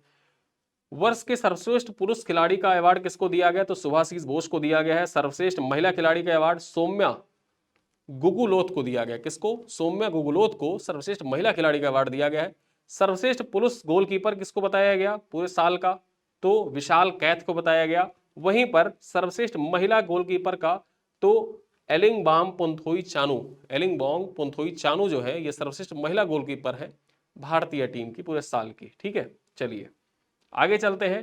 इंडियन सुपर लीग के बारे में चर्चा कर लेते हैं। इंडियन सुपर लीग तो फाइनल मैच जो था ये विवेकानंद युवा भारती क्रीड़ांगन स्टेडियम कोलकाता में खेला गया और यहां पर बात कर ले तो मोहन बागान सुपर जाइंट ने तो अपना दूसरा खिताब जीता। पराजित किसको किया? मुंबई एफसी को पराजित किया। और यहां पर देखा जाए इससे संबंधित जो पुरस्कार है उन पुरस्कार आपके लिए इंपॉर्टेंट हो जाते हैं। यहां पर गोल्डन बॉल का पुरस्कार किसको दिया गया? तो अलाउद्दीन उजराई को दिया गया जो नॉर्थ ईस्ट यूनाइटेड एफसी से संबंधित है। गोल्डन बूट किसको दिया गया? सर्वाधिक गोल के लिए अलाउद्दीन उर्जई 23 गोल करने के लिए दिया गया। गोल्डन ग्लोव का अवार्ड किसको दिया गया? सर्वश्रेष्ठ गोलकीपर को दिया जाता है, विशाल कैथ को प्रदान किया गया। इमर्जिंग प्लेयर बियरसन फर्नांडीज, ठीक है, बियरसन फर्नांडीज को दिया गया, एफसी गोवा से संबंधित है, फुटबॉल क्लब गोवा से संबंधित है। वहीं पर बेस्ट ग्रास रूट प्रोग्राम का अवार्ड किसको दिया गया? जमशेदपुर एफसी को दिया गया। बेस्ट एलीट यूथ प्रोग्राम का अवार्ड किसको दिया गया? तो ये पंजाब एफसी को दिया गया। ठीक है, आगे चलिए संतोष ट्रॉफी के बारे में भी देख लेते हैं। संतोष ट्रॉफी इंपॉर्टेंट है आपके लिए। विजेता कौन संतोष ट्रॉफी का? पश्चिम बंगाल ने अपना 33वां खिताब जीता है। और यहां पर बात करें उप विजेता कौन, तो केरल। संतोष ट्रॉफी 2024-25 जो हुआ उसमें विजेता कौन, उप विजेता कौन, ये 2 पॉइंट आपको याद रखना है। तो यहां पे आप जान गए कि पश्चिम बंगाल ने अपना 33वां खिताब जीता, केरल को पराजित किया फाइनल मुकाबले में। ठीक, चलिए बेस्ट फीफा फुटबॉल पुरस्कार के बारे में चर्चा कर लेते हैं। बेस्ट फीफा फुटबॉल पुरस्कार 2024 ये 18 दिसंबर 2024 को दिया गया था। यहां से संबंधित सवाल आपके परीक्षा में पूछा जा सकता है। ठीक है, यहां से संबंधित सवाल आपके परीक्षा में पूछा जा सकता है। तो चर्चा कर लेते हैं। सर्वश्रेष्ठ फीफा पुरुष 2024 के खिलाड़ी कौन? ब्राजील के हैं, इनका नाम है विनीसियस जूनियर। विनीसियस जूनियर जो है। सर्वश्रेष्ठ फीफा महिला खिलाड़ी कौन? एटाना बोनमाटी, स्पेन की खिलाड़ी एटाना बोनमाटी, इनको सर्वश्रेष्ठ फीफा महिला खिलाड़ी का अवार्ड दिया गया। फीफा पुरस्कार, फीफा पुस्कास पुरस्कार 2024 ये पुरुष फुटबॉल के सर्वश्रेष्ठ गोल करने वाले को प्रदान किया जाता है, एलेजांद्रो गोर्नाचो को दिया गया, अर्जेंटीना के खिलाड़ी है। फीफा मार्टा पुरस्कार 2024 को उसको प्रदान किया गया। पहली बार ये अवार्ड दिया गया फीफा मार्टा पुरस्कार। ये महिला फुटबॉल में सर्वश्रेष्ठ गोल करने वाले को दिया जाता है, मार्टा को दिया गया है, ब्राजील की खिलाड़ी है। आगे देखें बैलन डोर पुरस्कार, ठीक है, बैलन डी ओर पुरस्कार जो होता है ये 28 अक्टूबर 2024 को प्रदान किया गया। यहां पर देखें बैलन डी ओर किसको दिया गया? रोड्री, ये स्पेन के खिलाड़ी, इनको दिया गया। उसी प्रकार से बैलन डी ओर महिला अवार्ड किसको दिया गया है? तो ये एटाना बोनमाटी को दिया गया है जो स्पेन की खिलाड़ी है। अब आइए यहां पर देखें बैडमिंटन पे आते हैं। बैडमिंटन से संबंधित सुदीरमन कप चर्चा कर लेते हैं। इस सुदीरमन कप जो हुआ था इसका जो मेजबान था, कहां पर मेजबानी की गई? तो जियामिन चीन में इसका आयोजन किया गया था। विजेता कौन रहा? चीन विजेता रहा, उप विजेता दक्षिण कोरिया रहा। आगे हम देखें बैडमिंटन एशिया चैंपियनशिप 2025 के बारे में, तो 8 से लेकर 13 अप्रैल 2025 के बीच निंगाम्बो चीन में इसका आयोजन किया गया था। निंगाम्बो चीन में आयोजित किया गया था। पुरुष एकल की बात कर ले तो विजेता कौन रहे? कुनल वातु वर्ती दर्शन जो थाईलैंड के खिलाड़ी हैं। उपविजेता कौन? लू गुआंगजू, ये चीन के खिलाड़ी थे। उसी प्रकार महिला की बात कर ले तो चेन यूफेई चीन की खिलाड़ी थी, ये महिला में विजेता रही। उपविजेता कौन? हान यू, ये उपविजेता रही। ठीक है, तो बैडमिंटन एशिया चैंपियनशिप 2025 का आयोजन कहां किया गया था? निंगाम्बो चीन में किया गया था। ये आपकी परीक्षा में पूछा जा सकता है। ठीक, चलिए आगे देखें और कौन सा महत्वपूर्ण इवेंट है। Unix all England open badminton championship, ये आपके परीक्षा के लिए महत्वपूर्ण इतना नहीं है। बैडमिंटन एशिया मिश्रित टीम चैंपियनशिप, ये भी इंपॉर्टेंट है। इंडिया ओपन बैडमिंटन इंपॉर्टेंट है। यहां पर बात करें इंडिया ओपन बैडमिंटन 2025 का जो खिताब हुआ था ये कहां पर आयोजित किया गया था? ये आयोजन हुआ था कहां पर? नई दिल्ली में। और विजेता कौन रहे? पुरुष एकल में विक्टर एक्सेल्सन डेनमार्क के खिलाड़ी है, महत्वपूर्ण बैडमिंटन के खिलाड़ी है, इंपॉर्टेंट है। यहां पर देखा जाए विजेता कौन रहे? ली चेउ यू, ठीक है, ली चेउक यू, ये विजेता है, सॉरी उपविजेता है, हांगकांग के खिलाड़ी है। महिला एकल में देखा जाए तो आन से योंग दक्षिण कोरिया की खिलाड़ी है, महिला खिलाड़ी। उसी के बाद देखा जाए उपविजेता कौन? तो पोर्न पावी चौवोंग, ये थाईलैंड की खिलाड़ी थी, पोर्न पावी चौयोंग, ये महिला एकल की खिलाड़ी थी। ठीक है, उपविजेता रही। आगे हम बात कर लें king cup international badminton open 2024, ये आपके लिए इतना इंपॉर्टेंट नहीं है। चलिए थॉमस और उबेर कप, ये इंपॉर्टेंट है। थॉमस और उबेर कप, यहां से सवाल आए हुए हैं आपके पीवाईक्यू में, इंपॉर्टेंट हो जाता है। चर्चा करें, थॉमस कप होता है ये पुरुषों की टीम को दिया, पुरुषों की टीम के लिए थॉमस कप होता है, महिलाओं के लिए उबेर कप होता है। सबसे पहले यही जान लो। यहां देखा जाए थॉमस कप में विजेता कौन? चीन विजेता, उपविजेता इंडोनेशिया रही। उबेर कप जो था इसमें विजेता चीन रही, और उपविजेता इंडोनेशिया रही। तो आपके लिए इंपॉर्टेंट और याद करना भी आसान हो जाता है कि थॉमस कप और उबेर कप का खिताब किसने जीता। तो थॉमस कप और उबेर कप जो था ये चेंगडू चीन में आयोजित किया गया था और जीता किसने? थॉमस कप चीन ने जीता, उबेर कप भी चीन ने जीता। और महिलाओं में देखा जाए उपविजेता और पुरुषों में उपविजेता कौन रहे? तो दोनों में इंडोनेशिया रहा। ठीक है। सैयद मोदी इंटरनेशनल 2024 का खिताब 26 नवंबर से 1 दिसंबर 2024 के बीच लखनऊ उत्तर प्रदेश में इसका आयोजन किया गया। लक्ष्य सेन यहां पर विजेता रहे। भारत के पुरुष वर्ग में देखा जाए तो लक्ष्य सेन विजेता रहे। उपविजेता कौन रहे? जिया हेंग जेसन तेह। जिया हेंग जेसन तेह ये सिंगापुर के खिलाड़ी थे, ये उपविजेता रहे। महिलाओं में बात कर ले तो पीवी सिंधु भारत की ये विजेता रही। वू लियो यू ये चीन की थी, उपविजेता थी। उसी प्रकार पुरुष युगल की बात कर ले तो पुरुष युगल में कोई भी भारतीय नहीं था, तो इस वजह से इंपॉर्टेंट पुरुष युगल नहीं होता है। महिला युगल में देखा जाए तो महिला युगल इंपॉर्टेंट पूछा जा सकता है। त्रिशा जाली तथा गायत्री गोपीचंद पुलेला, ठीक है, ये पुलेला गोपीचंद की बेटी हैं, गायत्री गोपीचंद पुलेला, ये दोनों लोग यहां पर देखा जाए महिला युगल में विजेता थी। किसमें? तो ये सैयद मोदी इंडिया इंटरनेशनल 2024 का खिताब है, तो आपके लिए इंपॉर्टेंट हो जाता है। चलिए आगे हम बात कर लें आईपीएल मेगा ऑक्शन। अब आईपीएल मेगा ऑक्शन इतना ज्यादा इंपॉर्टेंट नहीं है, लेकिन आप यहां पर याद रख सकते हैं कि सर्वाधिक सबसे महंगे खिलाड़ी कौन है? तो ऋषभ पंत रहे सबसे महंगे खिलाड़ी। ये कहाँ के हैं? लखनऊ सुपर जायंट्स के खिलाड़ी। 27 करोड़ में इनको खरीदा गया था। और सबसे महंगे जो विदेशी खिलाड़ी थे वो कौन थे? जोस बटलर थे, गुजरात टाइटंस ने इनको खरीदा था।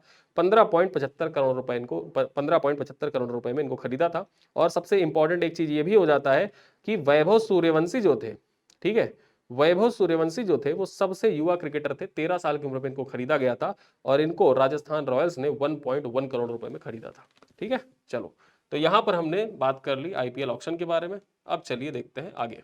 चलिए आगे देखें हम टेबल टेनिस पे। तो टेबल टेनिस पे देखा जाए तो बहुत ऐसे इंपॉर्टेंट इवेंट्स है नहीं जो आपके परीक्षा के दृष्टिकोण से यहाँ इंपॉर्टेंट है, लेकिन फिर भी हम देखते हैं ITTF विश्व cup table tennis championship final 2025 यहाँ कहाँ पर हुआ, कहाँ पर इसका आयोजन हुआ था? तो दोहा कतर में इसका आयोजन हुआ। और पुरुष एकल में विजेता की बात कर लें तो वांग चिकुन जो चीन के हैं ये विजेता रहे। उसी के साथ देखें तो महिला एकल में विजेता कौन रहे? शुन युंगसा, ये चीन की खिलाड़ी है। ठीक है, आगे हम देखें WTT कंटेंडर ट्यूनिस 2025 का खिताब किसने जीता? तो ट्यूनिसिया में इसका आयोजन किया गया था। जो स्पर्धा हुई थी यहाँ पर पुरुष एकल फेलेक्सी लेब्रून फ्रांस के खिलाड़ी हैं। महिला एकल का विजेता कौन रही? तो मियावी हरीमेटो जो जापान की खिलाड़ी है विजेता रही। मिश्रित युगल की बात कर ले तो मानुषी शाह और दिया चितले यहाँ पर दोनों भारतीय ये विजेता रही। WTT स्टार कंटेंडर चेन्नई 2025 का खिताब किसने जीता? तो यहाँ पर हम बात करें तो 25 से 30 मार्च 2025 के बीच इसका आयोजन चेन्नई तमिलनाडु में किया गया था। स्पर्धा की बात कर लें तो पुरुष एकल का खिताब किसने जीता? तो पुरुष एकल का खिताब जीता है, विजेता कौन रहे? ओहो जुन शुंग दक्षिण कोरिया के खिलाड़ी हैं। उपविजेता थिबॉल्ट पेरेटे ये फ्रांस के खिलाड़ी हैं। महिला एकल की बात कर ले विजेता कौन? तो मिया हरीमोटो जापान के हैं। ठीक है, मिया हरीमोटो जापान के। उपविजेता होनाका हशीमोटो ये भी जापान के थे। तो यहाँ पर हमने देखा जो WTT स्टार कंटेंडर चेन्नई 2025 का खिताब था उसके बारे में चर्चा कर ली। ठीक है, अब चलिए हम चर्चा करेंगे आगे अन्य जो महत्वपूर्ण इवेंट है उनमें देखेंगे शतरंज। अब शतरंज में सबसे इंपॉर्टेंट कौन सा हो जाता है यहाँ पर देखें तो स्टेफन अवगन्या मेमोरियल अंतरराष्ट्रीय शतरंज टूर्नामेंट 2025। ठीक है, किसने जीता? यहाँ पर अरविंद चिदम्बरम है, भारत के खिलाड़ी हैं। उपविजेता कौन रहे? प्रज्ञानंदन रहे। उसी प्रकार चलिए जो इंटरनेशनल इवेंट हुए उन पे देखते हैं। यहाँ पर जो शतरंज से संबंधित इंटरनेशनल इवेंट है वो आपके लिए इंपॉर्टेंट हो जाता है। ठीक है, फिडे विश्व rapid and Blitz team championship. ठीक है, किसने जीता? इसका आयोजन कहां पर हुआ था? ये इंपॉर्टेंट है, इसका आयोजन कहां पर? लंदन यूके में इसको आयोजित किया गया था। हाईलाइट करिएगा, महत्वपूर्ण है। अब यहाँ पर जो टीम है, टीम में तो बहुत से लोग शामिल होते हैं, तो इसको स्पेसिफिकली आपसे नहीं पूछा जाएगा। सीधे सीधे यहाँ पर देखा जाए ग्रैंड शतरंज टूर सुपर बेट शतरंज क्लासिक रोमानिया 2025 का खिताब किसने जीता? विजेता कौन? रमेश बाबू प्रज्ञानंद जो थे ये भारत के खिलाड़ी हैं, ये विजेता रहे। यहाँ पर इंपॉर्टेंट हो जाता है। फिडे महिला ग्रैंड प्रिक्स सीरीज छठवां तथा अंतिम चरण जो था, यहाँ पर बात कर रहे तो विजेता अन्ना मुजीचुक यूक्रेन के खिलाड़ी हैं, विजेता रहे। यहाँ पर उपविजेता कौन? झू जिनर, ये चीन के खिलाड़ी थे, झू जिनर ये विजेता रहे।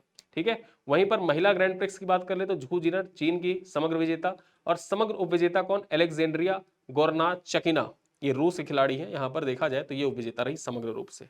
शारजाह मास्टर्स के बारे में बात कर ले, शारजाह मास्टर्स, इसका आयोजन शारजाह यूएई में किया गया और अनीश गिरी जो नीदरलैंड के खिलाड़ी हैं वो विजेता रहे। ठीक है, चलो आगे देखें। फिडे महिला विश्व चैंपियनशिप का खिताब किसने जीता? चैंपियन यहां पर बात कर रहे हैं जू वेनजुन का 5वां खिताब था, ये चीन के खिलाड़ी हैं जू वेनजुन, इन्होंने 5वीं बार फिडे महिला विश्व चैंपियनशिप का खिताब जीता था। आगे हम बात कर ले फिडे महिला ग्रैंड प्रिक्स का 5वां चरण किसने जीता? तो 2024-25 में पुणे महाराष्ट्र में इसका आयोजन किया गया। 13 से 14 अप्रैल 2025 को आयोजित हुआ था। कोनोरू हम्पी यहाँ पर विजेता रही और झी जुनर जो थी ये उपविजेता थी। ठीक है, प्राग अंतरराष्ट्रीय शतरंज फेस्टिवल 2025 का खिताब किसने जीता? यहां पर बात कर रहे हैं तो अरविंद चिदम्बरम 2025, मतलब अरविंद चिदम्बरम ने 2025 का प्राग अंतरराष्ट्रीय शतरंज फेस्टिवल का खिताब जीत लिया था। प्राग गणराज्य में इसका आयोजन किया गया था। उपविजेता कौन रहे? तो अनीश गिरी जो नीदरलैंड के खिलाड़ी थे वो यहाँ पर उपविजेता रहे। टाटा स्टील का खिताब किसने जीता? टाटा स्टील शतरंज टूर्नामेंट 2025 नीदरलैंड में इसका आयोजन किया गया था, टाटा स्टील शतरंज टूर्नामेंट का। और यहाँ पर विजेता कौन रहे? तो विजेता आर प्रज्ञानंद रहे भारत के, और गुकेश डी जो थे ये विजेता रहे। मास्टर्स टूर्नामेंट की बात कर रहा हूँ। चैलेंजर टूर्नामेंट में बात करें तो चैलेंजर टूर्नामेंट में थाई दाई वॉन युगेन ये चेक गणराज्य के खिलाड़ी थे, ये विजेता रहे। उपविजेता अयादीन सुलेमानली, अयादीन सुलेमानली जो थे ये अजरबैजान के खिलाड़ी है, चैलेंजर टूर्नामेंट में उपविजेता रहे। ठीक है, फिडे विश्व चैंपियनशिप की बात कर रहे हैं तो डी गुकेश जो थे इन्होंने फिडे विश्व चैंपियनशिप जीत लिया। उपविजेता कौन? डिंग लेरेन को हराया था इन्होंने। ठीक है, और इसी प्रकार देखा जाए तो विश्व कप, मतलब जो फिडे का विश्व कप का खिताब मान सकते हैं आप इसको, तो किसने जीता था? डी गुकेश ने जीत लिया था। चलिए आगे चलते हैं। यहां पर अन्य शतरंज के इवेंट है वो आपके लिए उतने ज्यादा महत्वपूर्ण नहीं है। चलिए आगे देखें।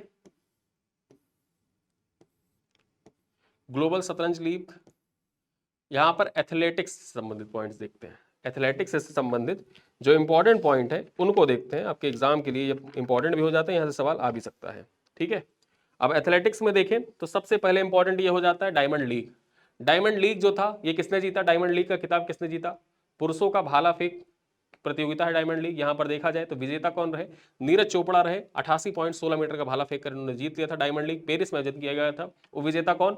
तो जूलियन बेबर जो थे जर्मनी के खिलाड़ी, यहां पर ये उपविजेता रहे। चलिए आगे देखें। 26वीं एशियाई एथलेटिक चैंपियनशिप 2025 गुमी दक्षिण कोरिया में इसका आयोजन किया गया था। पदक तालिका में चीन जो था ये पहले स्थान पर था, 32 पदक जीते चीन ने, 19 स्वर्ण पदक, 9 रजत, 4 कांस्य पदक। भारत जो था ये 24 पदक के साथ दूसरे स्थान पर था, 8 गोल्ड, 10 सिल्वर और 6 यहां पर देखा जाए तो ब्रॉन्ज मेडल जीते थे। ठीक है, चलिए आगे देखें। अगली खबर क्या है? डायमंड लीग के बारे में चर्चा कर लेते हैं। यहां पर देखा जाए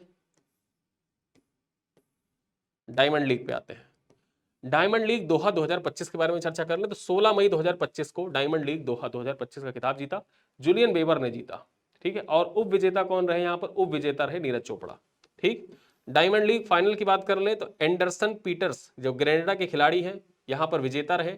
और डायमंड लीग फाइनल जो हुआ था ब्रुसेल्स बेल्जियम में आयोजित किया गया था 13 से 14 सितंबर 2024 के बीच में। एंडरसन पीटर्सन जो थे ग्रेनेडा के, ये 87.87 मीटर का भाला फेंक कर पहले स्थान पर रहे और उपविजेता रहे नीरज चोपड़ा, इन्होंने 87.86 मीटर का भाला फेंका था।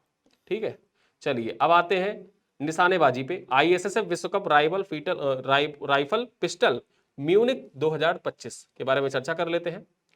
आयोजन कहां पर किया गया? म्यूनिक जर्मनी में इसका आयोजन किया गया था। पदक तालिका की बात कर ले तो यहां पर देखें भारत तीसरे स्थान पर रहा। आईएसएसएफ विश्व कप जो शूटिंग प्रतियोगिता थी उसमें भारत ने 2 गोल्ड मेडल तथा 2 ब्रॉन्ज मेडल जीते और पदक तालिका में 4 पदक के साथ तीसरे स्थान पर रहा। पहले स्थान पर चीन था, 4 गोल्ड, 1 सिल्वर, 2 ब्रॉन्ज मेडल जीते थे। ठीक है, भारत की ओर से देखा जाए तो गोल्ड किसने किसने जीता? तो भारत की ओर से देखा जाए Suruchi Singh 10 metre air pistol महिला में तथा आर्या बोरसो और Arjun Babuta 10 metre air pistol मिश्रित टीम युगल में देखा जाए तो इन्होंने स्वर्ण पदक जीता था। ठीक है, तो ये 2 स्वर्ण पदक थे जो आईएसएसएफ विश्व कप में भारत के द्वारा जीते गए। आगे देखें आईएसएसएफ विश्व cup rifle pistol shotgun Lima 2025 प्रतियोगिता। यहां इसका आयोजन जब लीमा 2025 प्रतियोगिता, इसका आयोजन कहां पर? पेरू के लीमा में किया गया था। और पदक तालिका की बात कर ले, पदक तालिका में भारत तीसरे स्थान पर था, पहले पर चीन, दूसरे पर यूएसए, भारत तीसरे पर था। भारत ने यहां पर 2 गोल्ड, 4 सिल्वर और 1 ब्रॉन्ज मेडल जीता था। भारत की ओर से देखा जाए तो स्वर्ण पदक किसने किसने जीता? तो 10 मीटर एयर पिस्टल में सुरुचि इंदर सिंह ने जीता था तथा 10 मीटर एयर पिस्टल मिश्रित टीम में देखा जाए सुरुचि इंदर सिंह और सौरभ चौधरी के द्वारा यहां पर प्रतियोगिता में स्वर्ण पदक जीते गए थे। ठीक, ISSF विश्व cup rifle pistol shotgun Buenos Aires 2025 प्रतियोगिता की बात कर लें, 1 से 11 अप्रैल 2025 के बीच इसका आयोजन हुआ और पदक तालिका में भारत दूसरे स्थान पर रहा, पहले स्थान पर चीन रहा। चीन ने 5 स्वर्ण 3 रजत 3 कांस्य के साथ 11 पदक जीते। भारत ने 4 स्वर्ण 2 रजत 2 कांस्य के साथ टोटल 8 पदक जीते थे। ठीक है, पदक में स्वर्ण विजेता कौन कौन रहे? रुद्राक्ष बाला साहेब पाटिल 10 मीटर एयर राइफल के साथ पुरुष में विजेता रहे। विजयवीर सिद्धू ने जीता gold medal, 25 metre rapid fire pistol में जीता।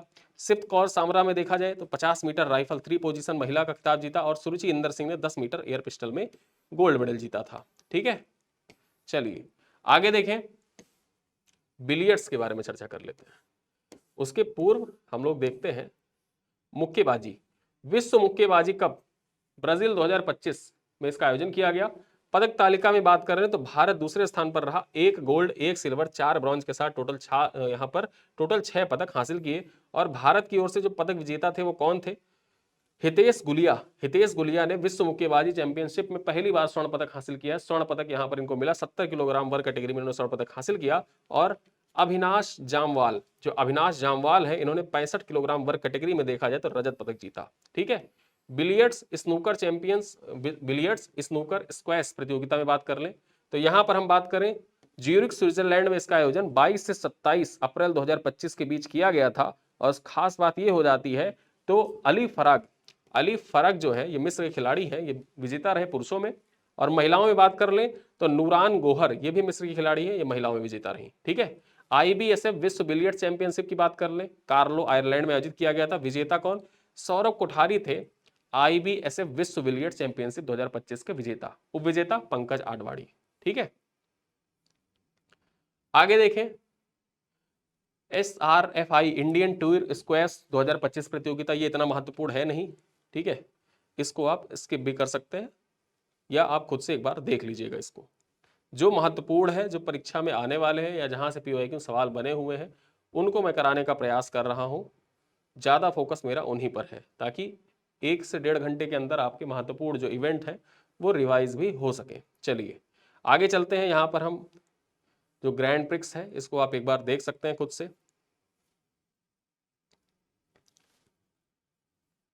कुश्ती पे आते हैं, उलन बतार ओपन 2025। अब ये उलन बतार मंगोलिया में आयोजित किया गया था। भारतीय पहलवान कुल 21 पदक 6 स्वर्ण 7 रजत 8 कांस्य पदक जीतने में सफल हुए। स्वर्ण पदक विजेता कौन कौन रहे? अनिल मोरे ग्रीको रोमन 55 किलोग्राम वर्ग कैटेगरी में। अंतिम पंघल देखा जाए महिला 53 किलोग्राम वर्ग कैटेगरी में अंतिम पंघल ने जीता। नेहा सांगवान ने जीता महिला कैटेगरी में देखा जाए तो 57 किलोग्राम वर्ग कैटेगरी में। मुस्कान ने महिला कैटेगरी में देखा जाए 59 किलोग्राम वर्ग कैटेगरी में जीता। हर्षिता ने महिला कैटेगरी में देखें तो 72 किलोग्राम वर्ग कैटेगरी में तथा रितिका हुड्डा ने 76 किलोग्राम वर्ग कैटेगरी में जीता था। ठीक है, आगे देखें सीनियर एशियाई कुश्ती चैंपियनशिप 2025 अम्मान जॉर्डन में इसका आयोजन हुआ था। और यहां पर देखा जाए तो भारतीय पहलवानों ने 10 पदक जीते, जिनमें 1 स्वर्ण 3 रजत और 6 कांस्य पदक अपने नाम किया। ठीक है, किसने किसने जीता पदक? स्वर्ण पदक केवल स्वर्ण और रजत के बारे में बात कर लेते हैं यहाँ पर कि स्वर्ण और रजत यानी कि टोटल 4 खिलाड़ी कौन थे जिन्होंने स्वर्ण और रजत जीता? तो मनीषा भानवाल 62 किलोग्राम महिला कैटेगरी में देखा जाए तो स्वर्ण पदक जीता। रितिका हुड्डा ने महिला कैटेगरी में देखे तो 76 किलोग्राम में रजत पदक जीता। उदित कुमार पुरुष फ्री स्टाइल 61 किलोग्राम वर्ग कैटेगरी में रजत पदक। दीपक पुनिया ने पुरुष फ्री स्टाइल 92 किलोग्राम में रजत पदक जीता था। ठीक है, तो यहां पे हमने देखा जो इंपॉर्टेंट जो कुश्ती प्रतियोगिता है उससे संबंधित जो सवाल थे उनको हमने देखा। ठीक है, उलन बटार ओपन के बारे में चर्चा कर ली। अब आइए चलते हैं हम आगे चलते हैं और इंपॉर्टेंट अब यहां पर आपके लिए किताब में चर्चित खेल व्यक्ति भी दे रखे हैं। अब चर्चित खेल व्यक्तियों में देखा जाए तो जो इंपॉर्टेंट नाम आपने अभी तक स्पोर्ट्स में पढ़े हैं उन्हीं चीजों को एक बार फिर से दोहराया गया है और जो पहली बार है या कोई रिकॉर्ड बना है उन नामों का उल्लेख किताब में किया गया है चर्चित खेल व्यक्तियों के बारे में। यहां पर आप देख सकते हैं। ठीक है, एक QR कोड भी दे रखा है, इस QR कोड को आप स्कैन करेंगे तो चर्चित खेल व्यक्तियों से संबंधित जो महत्वपूर्ण बिंदु है उनको भी आपको यहाँ पर रिवाइज करा दिया जाएगा। अब इसमें सबसे इंपॉर्टेंट एक पॉइंट ये हो जाता है कि किताब के अंत में देखा जाए तो एक पॉइंट दे रखा है कि आगामी खेल आयोजन। अब ये आगामी खेल आयोजन जो है ये आपकी परीक्षा के लिए इंपॉर्टेंट हो जाते हैं। आइए देखते हैं आगामी खेल आयोजन के बारे में हम चर्चा कर लेते हैं जो सबसे इंपॉर्टेंट है। ठीक है, उसको स्किप करके आप जाएंगे तो आपका हो सकता है नुकसान हो जाए। नुकसान इस एवज में हो जाएगा क्योंकि आगामी खेल आयोजन से संबंधित परीक्षा में सवाल बहुत बार पूछे जा चुके हैं। अब यहां पर देखें तो क्रिकेट से संबंधित जो आगामी खेल आयोजन है इन पे चर्चा कर लें तो 10वां आईसीसी महिला टी20 विश्व कप 2026 कहां पर होगा? इंग्लैंड और वेल्स में आयोजित किया जाएगा। 14वां ओडीआई क्रिकेट विश्व कप 2027 दक्षिण अफ्रीका, जिम्बाब्वे और नामीबिया में आयोजित किया जाएगा। वैसे ही 15वां ओडीआई क्रिकेट विश्व कप 2031 में कहां पर होगा? भारत और बांग्लादेश में खेला जाएगा। 10वां पुरुष टी20 विश्व कप 2026 भारत और श्रीलंका में खेला जाएगा। 11वां पुरुष टी20 विश्व कप 2028 में कहां पर होगा? ऑस्ट्रेलिया न्यूजीलैंड में होगा। 12वां टी20 पुरुष विश्व कप 2030 कहां पर आयोजित होगा? इंग्लैंड, वेल्स, आयरलैंड और स्कॉटलैंड में खेला जाएगा। उसके बाद हम देखें आईसीसी अंडर 19 महिला टी20 विश्व कप 2027 कहां पर होगा? बांग्लादेश और नेपाल में खेला जाएगा। चैंपियंस ट्रॉफी 2029 का कहां पर आयोजित होगा? ये भारत में आयोजित किया जाएगा। फुटबॉल से संबंधित जो इवेंट है उनको देख ले तो फुटबॉल से संबंधित फीफा विश्व कप 2034 कहां पर होगा? ये सऊदी अरब में होगा। 23वां फीफा फुटबॉल विश्व कप 2026 कहां पर? कनाडा, मैक्सिको और अमेरिका में आयोजित किया जाएगा। उसी प्रकार हम बात करें 24वां फीफा फुटबॉल विश्व कप 2030 मोरक्को, पुर्तगाल में आयोजित किया जाएगा। मोरक्को, पुर्तगाल और स्पेन में। आईएफसी एशिया कप 2027 कहां पर होगा? सऊदी अरब में आयोजित किया जाएगा। 10वां फीफा महिला विश्व कप 2027 ब्राजील में आयोजित किया जाएगा। अब कुछ विविध खेल इवेंट हैं उनको भी देख लेते हैं साथ साथ चलते हुए। तो यहां पर देखें राष्ट्रीय खेल 2027 कहां पर होंगे? मेघालय में आयोजित किए जाएंगे। एशियाई शीतकालीन खेल 2029 नियोम सऊदी अरब में आयोजित होंगे। उसी प्रकार राष्ट्रमंडल खेल 2026 के बारे में बात कर रहे हैं तो ग्लासगो यूके में इसका आयोजन किया जाएगा। निशानेबाजी जूनियर विश्व कप 2025 का आयोजन भारत में किया जाएगा। FIH ठीक है पुरुष हॉकी विश्व कप 2026 का आयोजन कहां पर? बेल्जियम, नीदरलैंड्स में होगा। 34वें ग्रीष्मकालीन ओलंपिक खेल 2028 लॉस एंजल्स, अमेरिका में होंगे।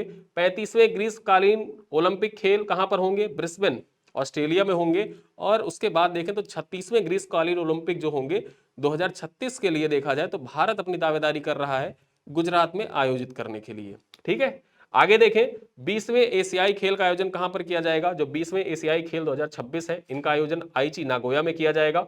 21वें एशियाई खेल 2030 इसका आयोजन कहां पर? दोहा, कतर में किया जाएगा। 22वें एशियाई खेल 2034 का आयोजन रियाद, सऊदी अरब में होगा। 14वें दक्षिण एशियाई खेल 2026 का आयोजन कहां पर? तो इसका आयोजन पाकिस्तान में। फिर उसके बाद हम चर्चा कर लें विश्व बैडमिंटन चैंपियनशिप 2026 का आयोजन भारत में। और 47वां शतरंज ओलंपियाड 2028 का आयोजन कहां पर? अबू धाबी में किया जाएगा। तो ये कुछ महत्वपूर्ण जो इवेंट हैं जो आयोजित होंगे, स्पोर्ट्स इवेंट जो आयोजित होने वाले हैं उनके बारे में यहां पर बताने का प्रयास किया गया है। और इसी के साथ जो स्पोर्ट्स के करंट अफेयर के इंपॉर्टेंट बिंदु थे उनको यहां पर कवर किया गया। ठीक है, लेकिन एक चीज आपको ध्यान देना है, यहां पर जो चर्चित खेल व्यक्ति हैं उस टॉपिक को भी आप एक बार रिवाइज जरूर करिएगा। बाकी जो महत्वपूर्ण थे, जो बिंदु आपके परीक्षा के दृष्टिकोण से इंपॉर्टेंट थे, 1 घंटे के अंदर पूरा स्पोर्ट्स करंट अफेयर मैंने आपका लगभग रिवाइज करवा दिया है। जितने महत्वपूर्ण बिंदु थे उनको भी कवर करने का प्रयास किया गया। 1 घंटे 15 मिनट के आसपास ये वीडियो है और इस वीडियो को आप एंजॉय कर रहे हैं घटना चक्र के यूट्यूब चैनल पर, जिसमें स्पोर्ट्स करंट अफेयर को कंप्लीट कर दिया गया है। ठीक है, तो इसी के साथ होता है हमारा दृष्टि मैगजीन का समापन। दृष्टि मैगजीन लगभग पूरी कंप्लीट हो चुकी है, जिसमें 3 सेक्शन मुझे मिला हुआ था, यूपी स्पेशल, संक्षिप्तियां और स्पोर्ट्स। जिसमें देखा जाए तो जो भी महत्वपूर्ण बिंदु थे आपके एग्जाम के परीक्षा के दृष्टिकोण से इंपॉर्टेंट, देखिए हमारी मैगजीन में 1 साल के करंट अफेयर पूरे भरमार होती है, सारा करंट अफेयर होता है इसमें मैगजीन में। ठीक है, लेकिन जो विशेष फोकस हमको करना होता है PYQ एनालाइज करके, मेरा फोकस वहीं पर होता है। मैं आपको लाइन बाय लाइन पढ़ के नहीं बताता। लाइन बाय लाइन पढ़ने के लिए तो आप खुद भी उसको लाइन बाय लाइन पढ़ सकते हैं, लेकिन मेरा प्रयास ये होता है कि जो आपके परीक्षा के लिए महत्वपूर्ण है उन बिंदुओं को कम समय में, क्योंकि 2.5-3 घंटे 4 घंटे का वीडियो बना के मैं बैठ जाऊंगा, फिर आप बैठेंगे। यूट्यूब की एक टेंडेंसी होती है कि कोई भी बच्चा जब यूट्यूब पर वीडियो देखने बैठता है तो शुरुआती आधे घंटे 1 घंटे ठीक है, उसके बाद वो खुद भी थकने लगता है कि ठीक है कर लेंगे, कल करेंगे। फिर वो वीडियो को डिवाइड करने लगता है कि एक वीडियो हम 3 घंटे का बना दिए, वो कहेगा कि हम इस वीडियो को 3 दिन में देखेंगे। वो अपना समय इतना कीमती समझता है। तो इसी वजह से देखा जाए समय आपका कीमती है, आपको 3 दिन बैठ के उस वीडियो को ना खत्म करना पड़े, तो वीडियो को शॉर्ट करने का और जो महत्वपूर्ण है इन बिंदुओं को बताने का प्रयास किया जाता है वीडियो के माध्यम से। ठीक है, और मुझे पूरी उम्मीद है कि आप मैगजीन को अच्छे से पहले कवर कर चुके हैं। और रिवीजन में आप मेरी सहायता ले रहे हैं, इस वीडियो को देख रहे हैं, जिसमें आपको भरपूर सहायता मिली भी है और भविष्य में ऐसी ही सहायता के लिए मैं सदैव तत्पर हूं। इन्हीं सब बातों के साथ वीडियो को मैं यहीं पर करता हूं समाप्त।